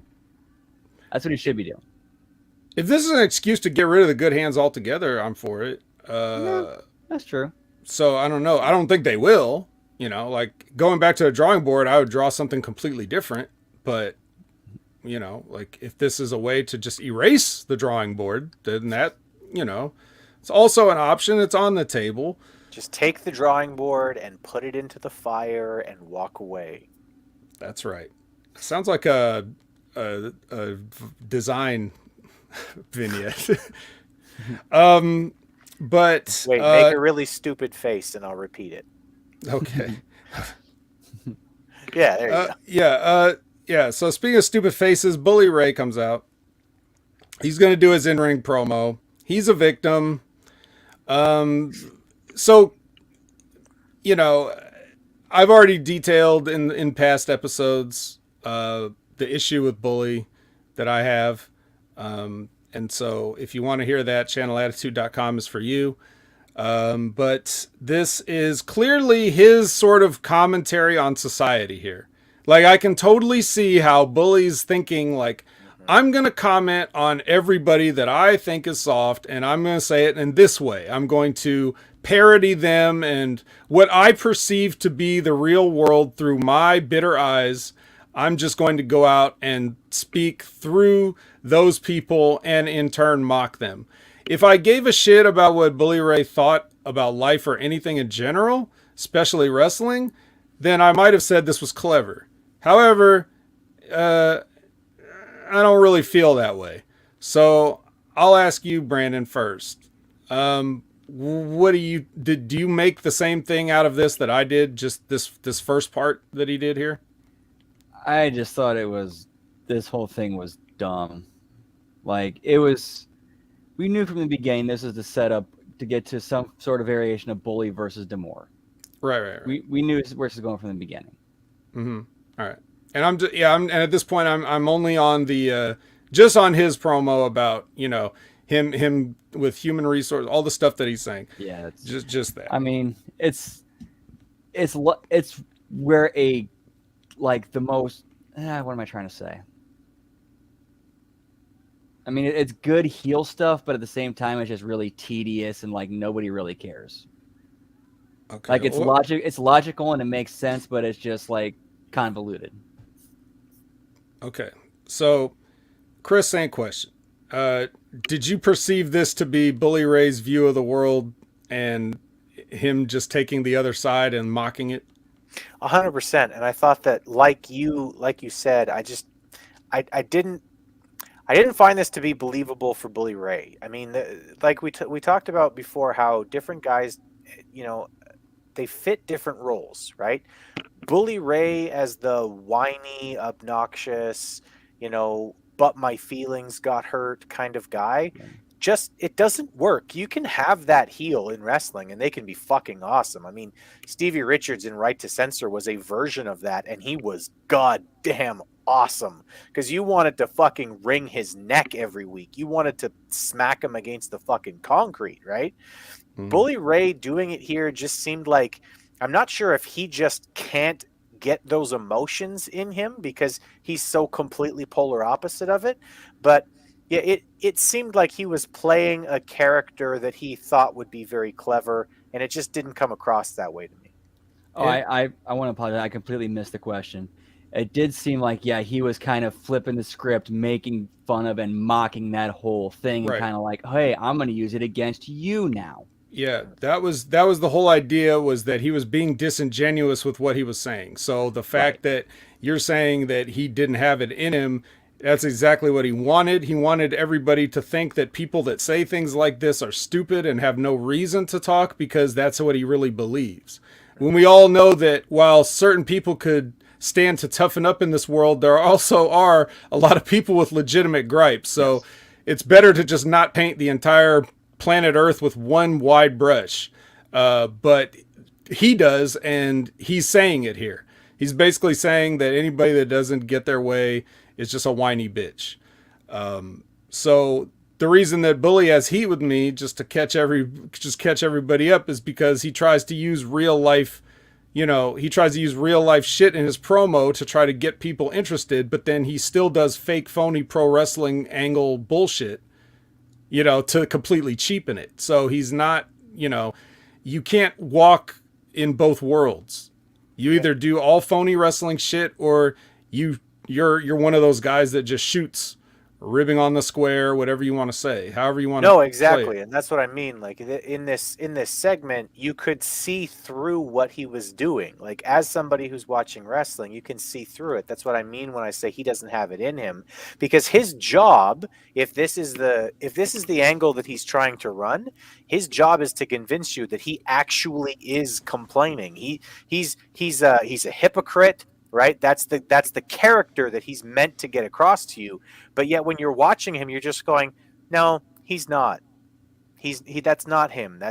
He's not actually a guy who's going to go and complain and like, but that's what he's meant to convince you of in this angle. So it was just a big swing and a miss from Bully Ray here. And I mean, I don't have any reason to dislike Bully Ray on a personal level or anything, but this segment, it was a big miss for me. I mean, the rest of it too is just, I don't know. I find the whole thing kind of ridiculous, but Bully Ray's part, I didn't believe what he should have been trying to make me believe. Got it. Well, let's hit Scott D'Amore's music. Let's see if that's believable. Let's get him out here. He's so tough. Yeah, he's awesome, dude. I can't believe that they haven't done more with this earlier. So eventually they take a long way around to saying, in this ridiculous idea of an angle, they're taking a long way around to say that because Scott D'Amore finally did something about all of the borderline, no, it's not borderline, it's illegal. It would be illegal. It would be completely, these are all fireable offenses that Bully Ray has committed, which plays into the hypocrite thing that Chris is talking about. Like everything he's done up to this point, and Scott D'Amore hits him with a chair in a wrestling company, and we're supposed to believe that some imaginary board has told him that he has to take a leave of absence for this. Like, I'm sorry, have you guys not paid attention to anything on the show before this? There's everybody on this fucking show needs to take a leave of absence then, if that's the case. So that already in itself is ridiculous. Then he double legs Bully. Then and He's so then tough. so tough, dude. Do you see that legit double leg, bro? He could have took down what's that guy's name? That guy that fights people. Brock Lesnar? Brock Lesnar? Yeah, sure, him. I was thinking of a more contemporary MMA guy. But Khabib? John Jones. John Jones, isn't John Jones a champion? Yeah, he's a champion, right? All right. He could have double legged John Jones. And then Burt Macklin comes out, he attacks, and again, nobody helps. This isn't important. The guy's got to take a leave of absence anyway, so who cares, right? Just let them get the shit kicked out of him by two guys, until the lights go out. And then, Frankenstein's monster takes it into his own hands to save the, president? I don't even know what his fake title is, but I know he has a shoot title. That is a shoot title, president of the company. Okay. So, yeah, it takes the Frankenstein to save the president. No one else cares. Is that a commentary? Is that a commentary on wrestling society here in Impact Wrestling? Like, I mean, Moose just re-signed like a long-term deal. Shouldn't he have come out and as gratitude for them offering him a long-term deal. Shouldn't he have saved Scott Demore? I mean, whatever. Like, we can't even just have the security we normally like to send out whenever it's convenient. Like, if two girls get too close barking at each other in the back, we're going to send 10 security guards. Scott Demore gets the shit kicked out of him by two guys that have a history of violence and mental instability. That's fine. We'll just see if PCO shows up or not. Hopefully he does. If he does, we'll hit the light switch and let him get in there.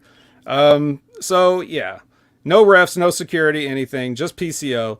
And then we get the announcement that before he took his LOA, he made one final act as president, and that is that he wanted to make a tag team match. With him and PCO versus Bully and Macklin. Again, a logical conclusion to all of this.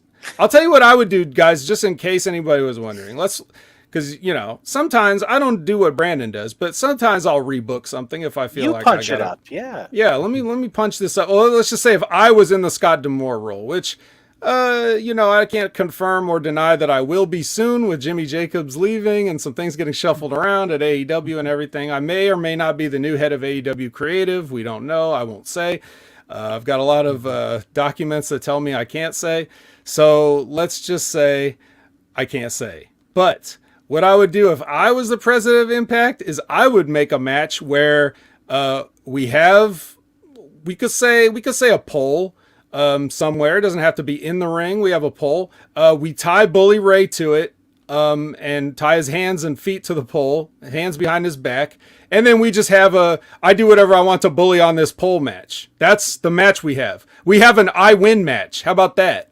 Like, there's no scenario where I would give you a chance to put your hands on me if I'm in charge of literally everything that's going on.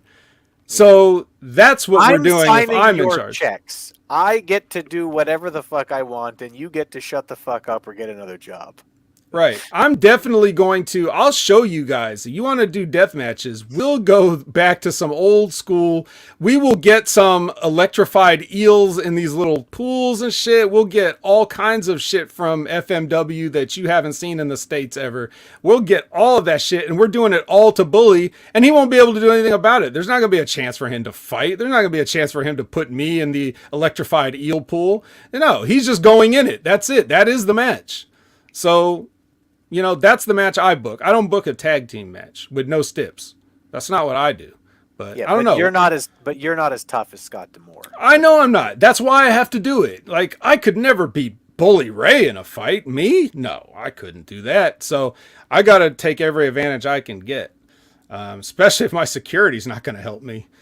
So there you go. I would also add security on top of that. I would hire security to also help me kick the shit out of him and throw him in the electrified eel pools. So that's basically, that's just my idea. You guys, I'm throwing it out there. If you guys don't like it, throw it back. That's fine. Yeah. Brandon, what about you? How would you punch this? I'd cut it out completely. Oh, yeah. And no match at Slammiversary. None of these guys get a match. They get to sit at home. I'll do something different with the three of them, but there's no reason for Scott Demore to get in the ring. Like this, it's just reeks of I have power. I'm going to go on, put myself on screen and in a match just because I can. Yes, it's definitely that. Chris? Yeah, this is like, oh man, how many times have we seen this? But it's usually the booker's son who gets booked like this, not the booker himself. So I guess we can all be really thankful that it's not like little Scotty Demore Jr. out there beating up the former world champions and stuff like that. It's just his fat father out there beating up former world champions and having matches with them. So good for him, I guess, but bad for the rest of us. Because, you're watching this and it's like, Scott Demore, like, if you want to be an on-screen character, you can make it work, right? But, you have to be a certain kind of character. You can't be, you can't be, I'm tougher than the active roster we have. That's, like, what kind of fucking message are you sending? Yeah. Well, he used to be a wrestler, It's once upon a time. Yeah. And if he You does, you know what? I will say that in terms of his look, like there's a lot of wrestlers who really wish that they had that no neck look, except most of them I guess the problem though is usually when you have wrestlers with no neck, they've got like the really big trap muscles, Goldberg, Brock Lesnar, and with him he's got really big trap like fat stores. He's got really big stores of fat around his traps. So and jowls. yeah. But yeah, well, I mean, if he ever wants to have a Scotty D'Amore Jr., if he stays with Giselle Shaw, he's probably gonna have to adopt. So he can adopt a full adult right now and actually start pushing him in the in that role. Like he won't even have to wait for him to grow up or anything. Like I see money on you as Scott D'Amore Jr. Just little Scotty D'Amore right now. Me. All right, there you have it. 42-year-old son, Scotty right. D'Amore Jr. Just hire vet. Not even Canadian. It's great. But yeah, so this sucks. But don't worry, because they followed it up in the most exciting and best possible way. This is so good. It's almost my favorite. If Moose wasn't on this show, this would have been my favorite. So Bert and Bully are in the hallway, and they're talking, right? And then Frankie Kazarian is sitting there leaning on all the empty chairs that didn't get filled tonight. with this little coffee cup or whatever that's got nothing in it. And you can see it's got nothing in it because when he sets it down on the racks of chairs, it just falls over with nothing in it. So, yeah, this was great. He's gonna lecture them. So while he was leaning on all the empty chairs, that's when they were beating the shit out of Scott D'Amore, and he was just sitting here finishing his coffee. And now he wants to tell them, how things are. So that's great. And then Fat Eddie and Thin Lishy come up and they say some stuff, and Eddie kind of like backs up Frankie for some reason. And then we're left to be confused about that, except that he sort of explains it by saying we're good 50 times because they both were trained by Killer Kowalski, which... That's exactly what it was. Like, we might have our shit, but you don't fuck with the Kowalski guy. Yeah, he should have thought of that before they had all their shit. I mean, if that was a thing... like he could have mentioned that at any point before that. Or did they just not know that about each other before they went into this? Or I don't know. I think that's kind of what I think that might have been mentioned in the build-up to it, but I think what they were kind of going for here was like Bully and Macklin were screwing with Kazarian, and because he's a fellow Kowalski guy, it's like, well, you and I have our problems, but if somebody messes with the Kowalski guy, we got each other's backs. Right, and so Scott D'Amore wasn't a Kowalski guy. Fuck him, let him get the shit kicked out of him, right? Exactly, yep. Maybe a Frankenstein's monster will show up to save him. He obviously didn't need the help. I mean, did you see how that was booked? He was fine. he was holding his own against two former world champions. Well, for a second there, though, they kind of had him a little.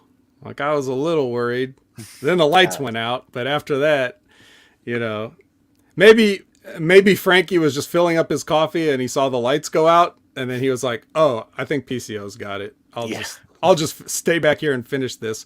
Let me just lean against 1,000 chairs with nobody around and just sit here and sip my coffee." And you know what I thought of when they did this segment? When I saw Frankie Kazarian and I saw this absolute fucking worst shit he's doing, I just thought, keep in mind, Frankie Kazarian had a contract in AEW for more money than he's getting paid in Impact, and he gave it up so that he could come to Impact to do this.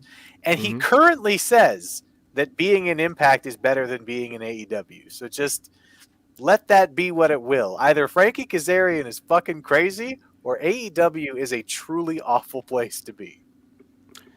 Well, at least the coffee's better in Impact. It must be, I would have to say. But yeah, you're right. Their coffee brings all the boys to the yard. Right. So the Decay versus ABC. Chris? Yeah, that was a thing that happened.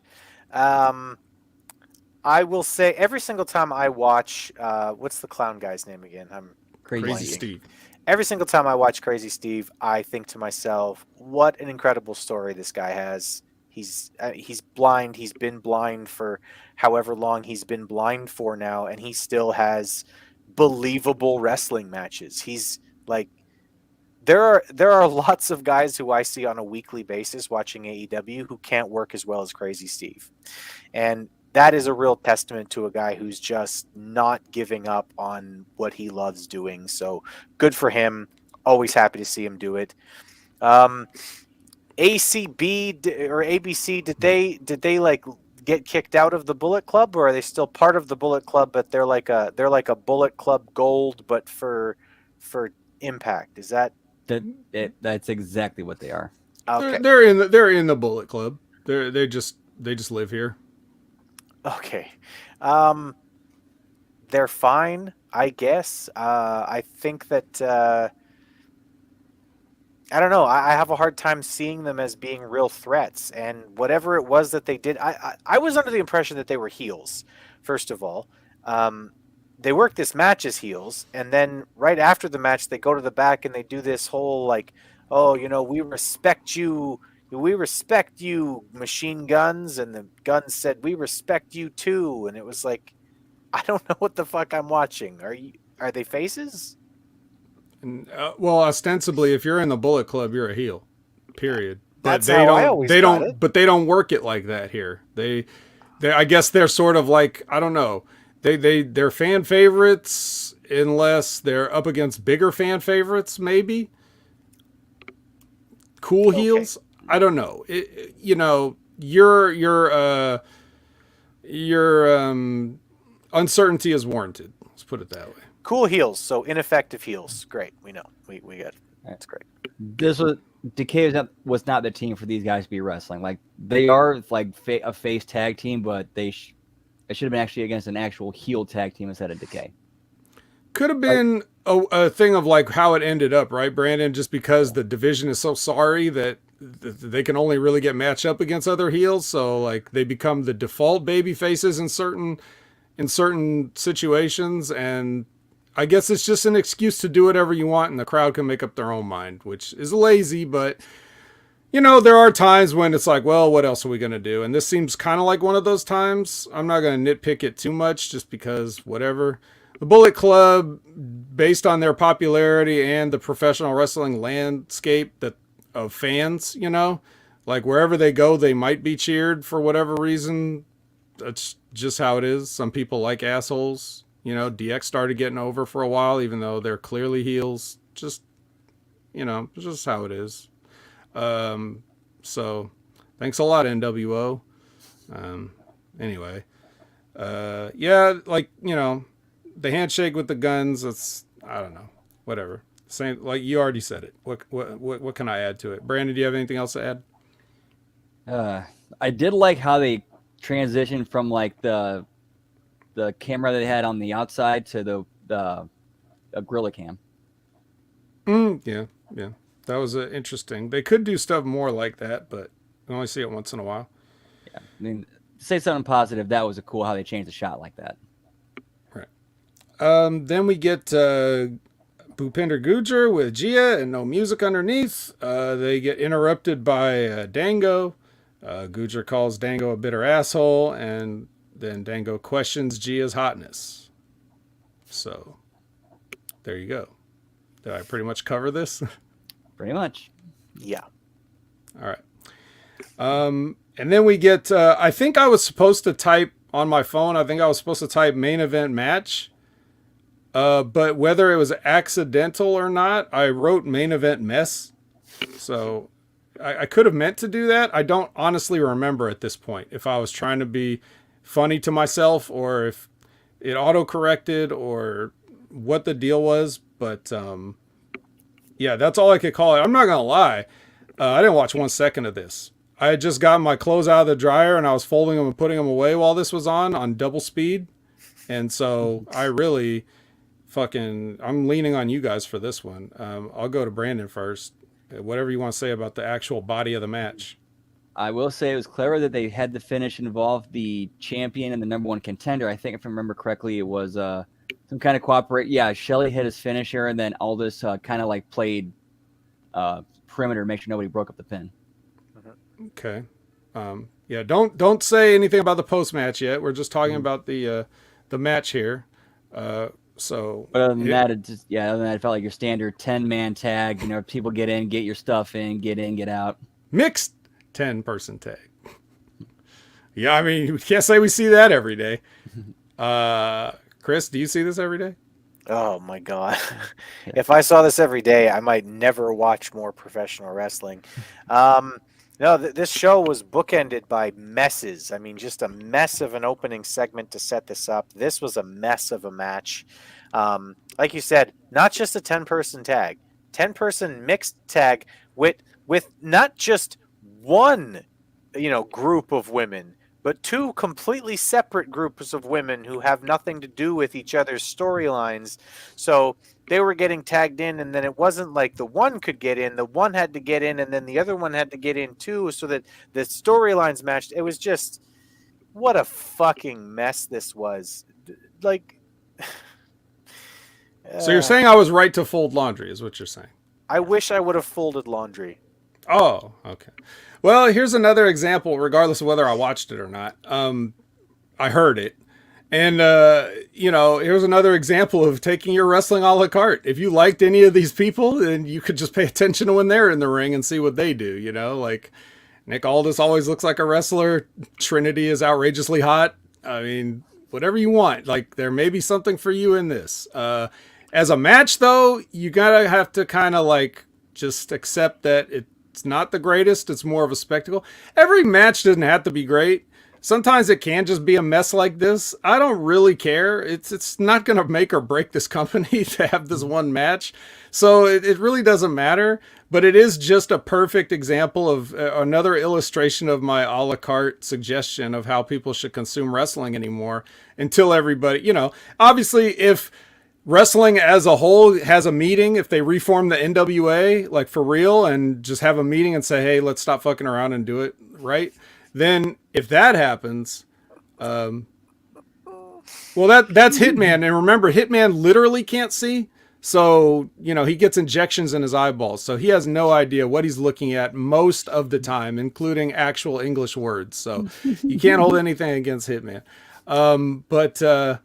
So what else? What was I saying? Oh, yes. So if everybody decides to get together and do wrestling right again, then we can just transition to that. Until then, I, again, suggest a la carte.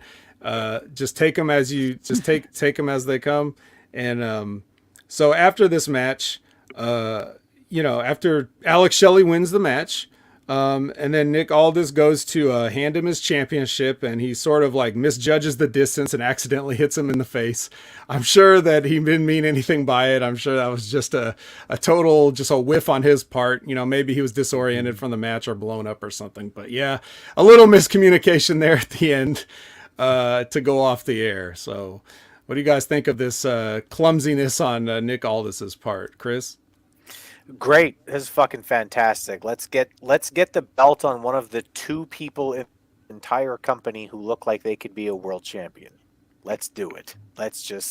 We gave Alex Shelley his run.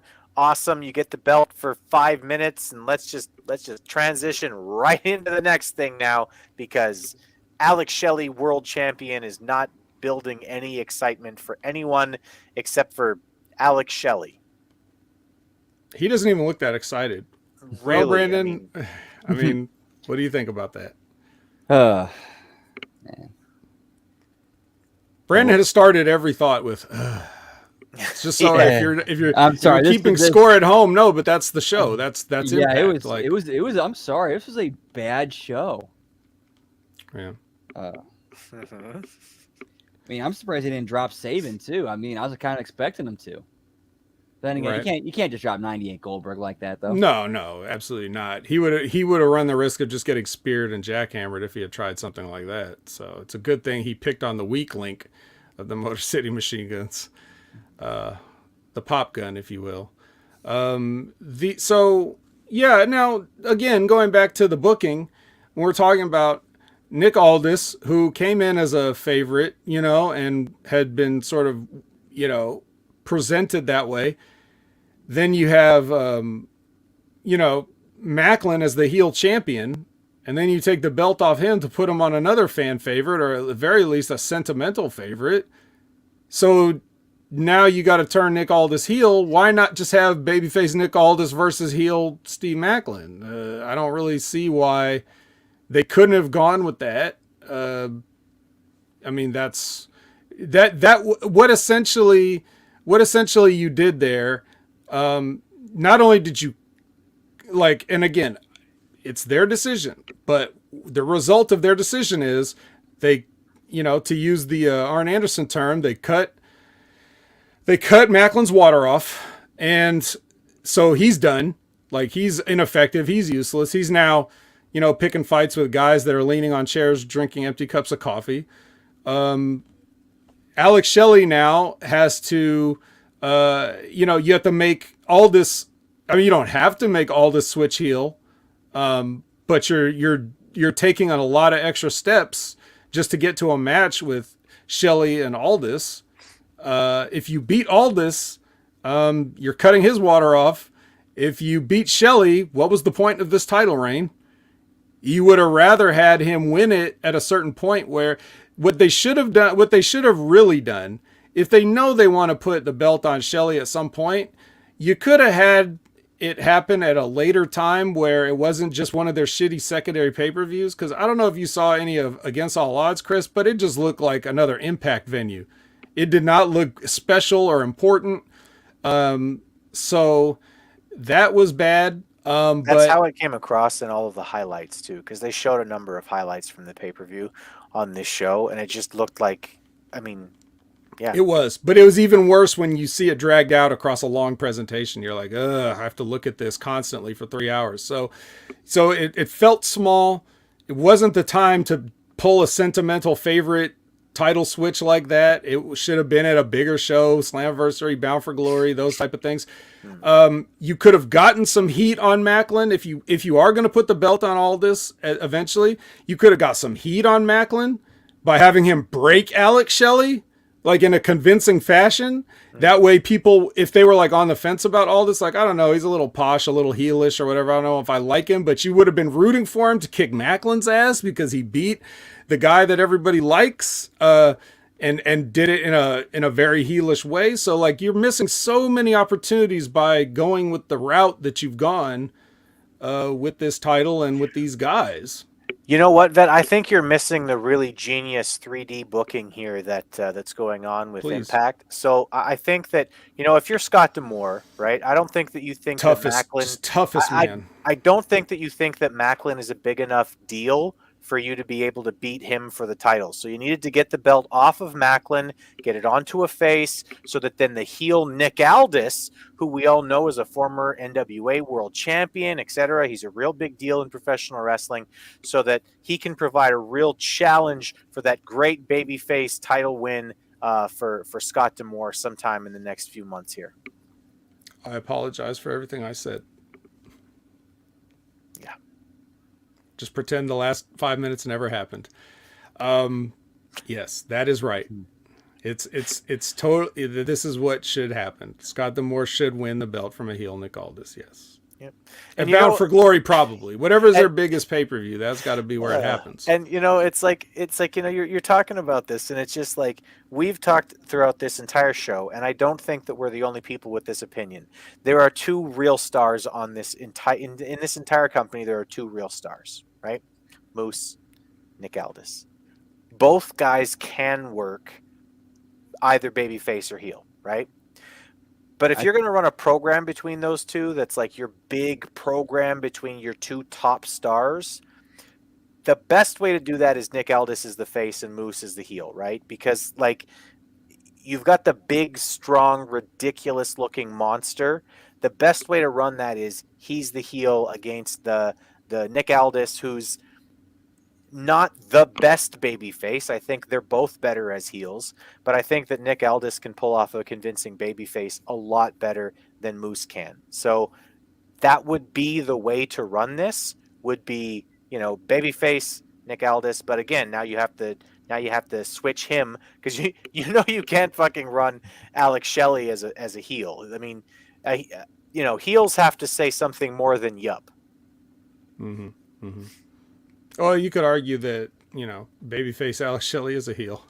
All he does is take credit for everybody else's success and say one-word promos. So, maybe he is the most heelish of all, and that's why Scott D'Amore could beat him for the title. We could skip over all this stuff, just take it off this heel. But anyway, yes, we have talked throughout this whole show, and it's been fun talking to you guys throughout this show, even though the show we're talking about wasn't as fun.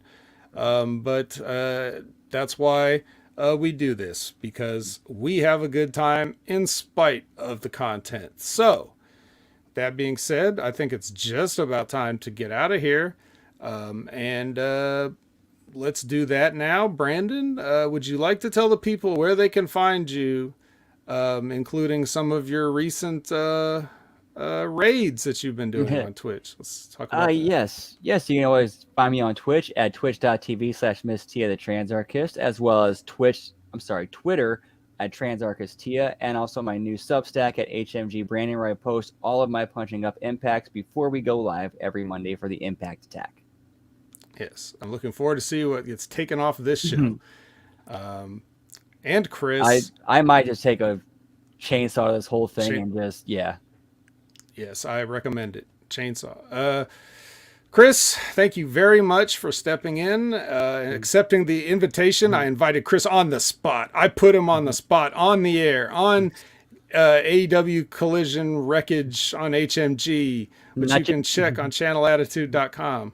Not your dog spot, live spot, the spot. That's right, my spot. So, with that being said, where else can people find more Chris Ames?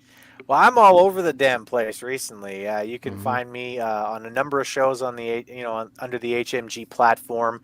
Rampage Uncaged, Smack Attack with Enright and my boys from the PWC. Speaking of which, you can find me over on the PWC, where we do a number of shows. But our baby, the highlight, the shining star of the PWC is our Wednesday night skirmish. We've been doing that since AEW began, and we continue to go strong on that. So, and our resident Australian is back. So if you've missed our resident Australian for the last 2 weeks, he exists. He was not eaten by dingoes. Hooray. Throw the babies in the air, not at the dingoes. You can find me on Twitter. I'm at ChrisAms1. You can go there to see what I have to say about pro wrestling, politics, and just whatever the hell else I want to talk about. Yes, you can. And as for me, you can find me everywhere on all your favorite social media platforms at Opinion Haver, whether that's not just on social media, it's everywhere else. It's PlayStation, it's Twitch, it's everywhere. Just find me there, and you'll know it's me. You can also find me every Wednesday, maybe not usually with these two gentlemen, but at least once with these two gentlemen, when you had the Next Level Wrestling review.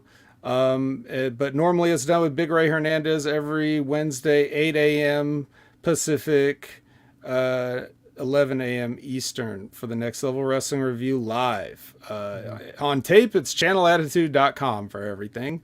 You know about the Impact Attack because you're watching it right now. But if you're listening on channelattitude.com, this goes live every Monday at 6:30 p.m. Pacific, 9:30 p.m. Eastern. You got that, AMS? That's what time it is every single week.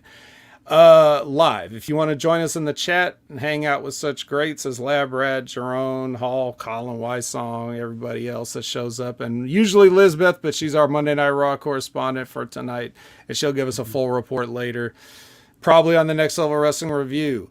You can find me on PWC shows.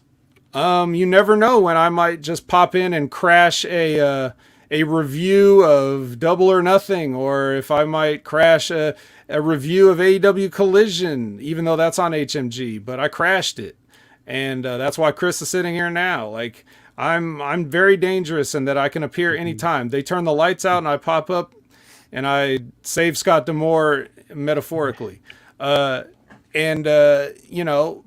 that, you might want to check out Wrestling with Rip Rogers, which goes live every Friday, except when they don't, which is usually now. You just never know. This time they were on a Thursday, and they had Ryback on. So the big guy stopped by Wrestling with Rip Rogers. You never know who might stop in. Could be me next time. You just never know. So you want to follow Wrestling with Rip Rogers and get in on that live Q&A. Just subscribe to their YouTube channel and then turn that notification bell on. That way, even if they're not concrete, you will know when they go live. And, of course, I got to always put over Stevie Richards. We talked about him today, and he would have made a fine WWF champion if they had had the balls to pull the trigger back then, I feel. And, but Dude, regardless... Their The right to heat, censor days would have been. yeah, that heat was off the charts. Right. So much you could have done with that. But he's doing so much right now. He's not staying down and selling for any spinal infections or anything like that. He's back working out in different ways, using free weights, buying trucks, reviewing equipment in the long term. He just recently put up a review, like a long-term review of one of his Force USA, whatever those contraptions are they keep sending him. I don't even know how he has room for all this. He keeps having to add on to his house in order to fit all this equipment in it.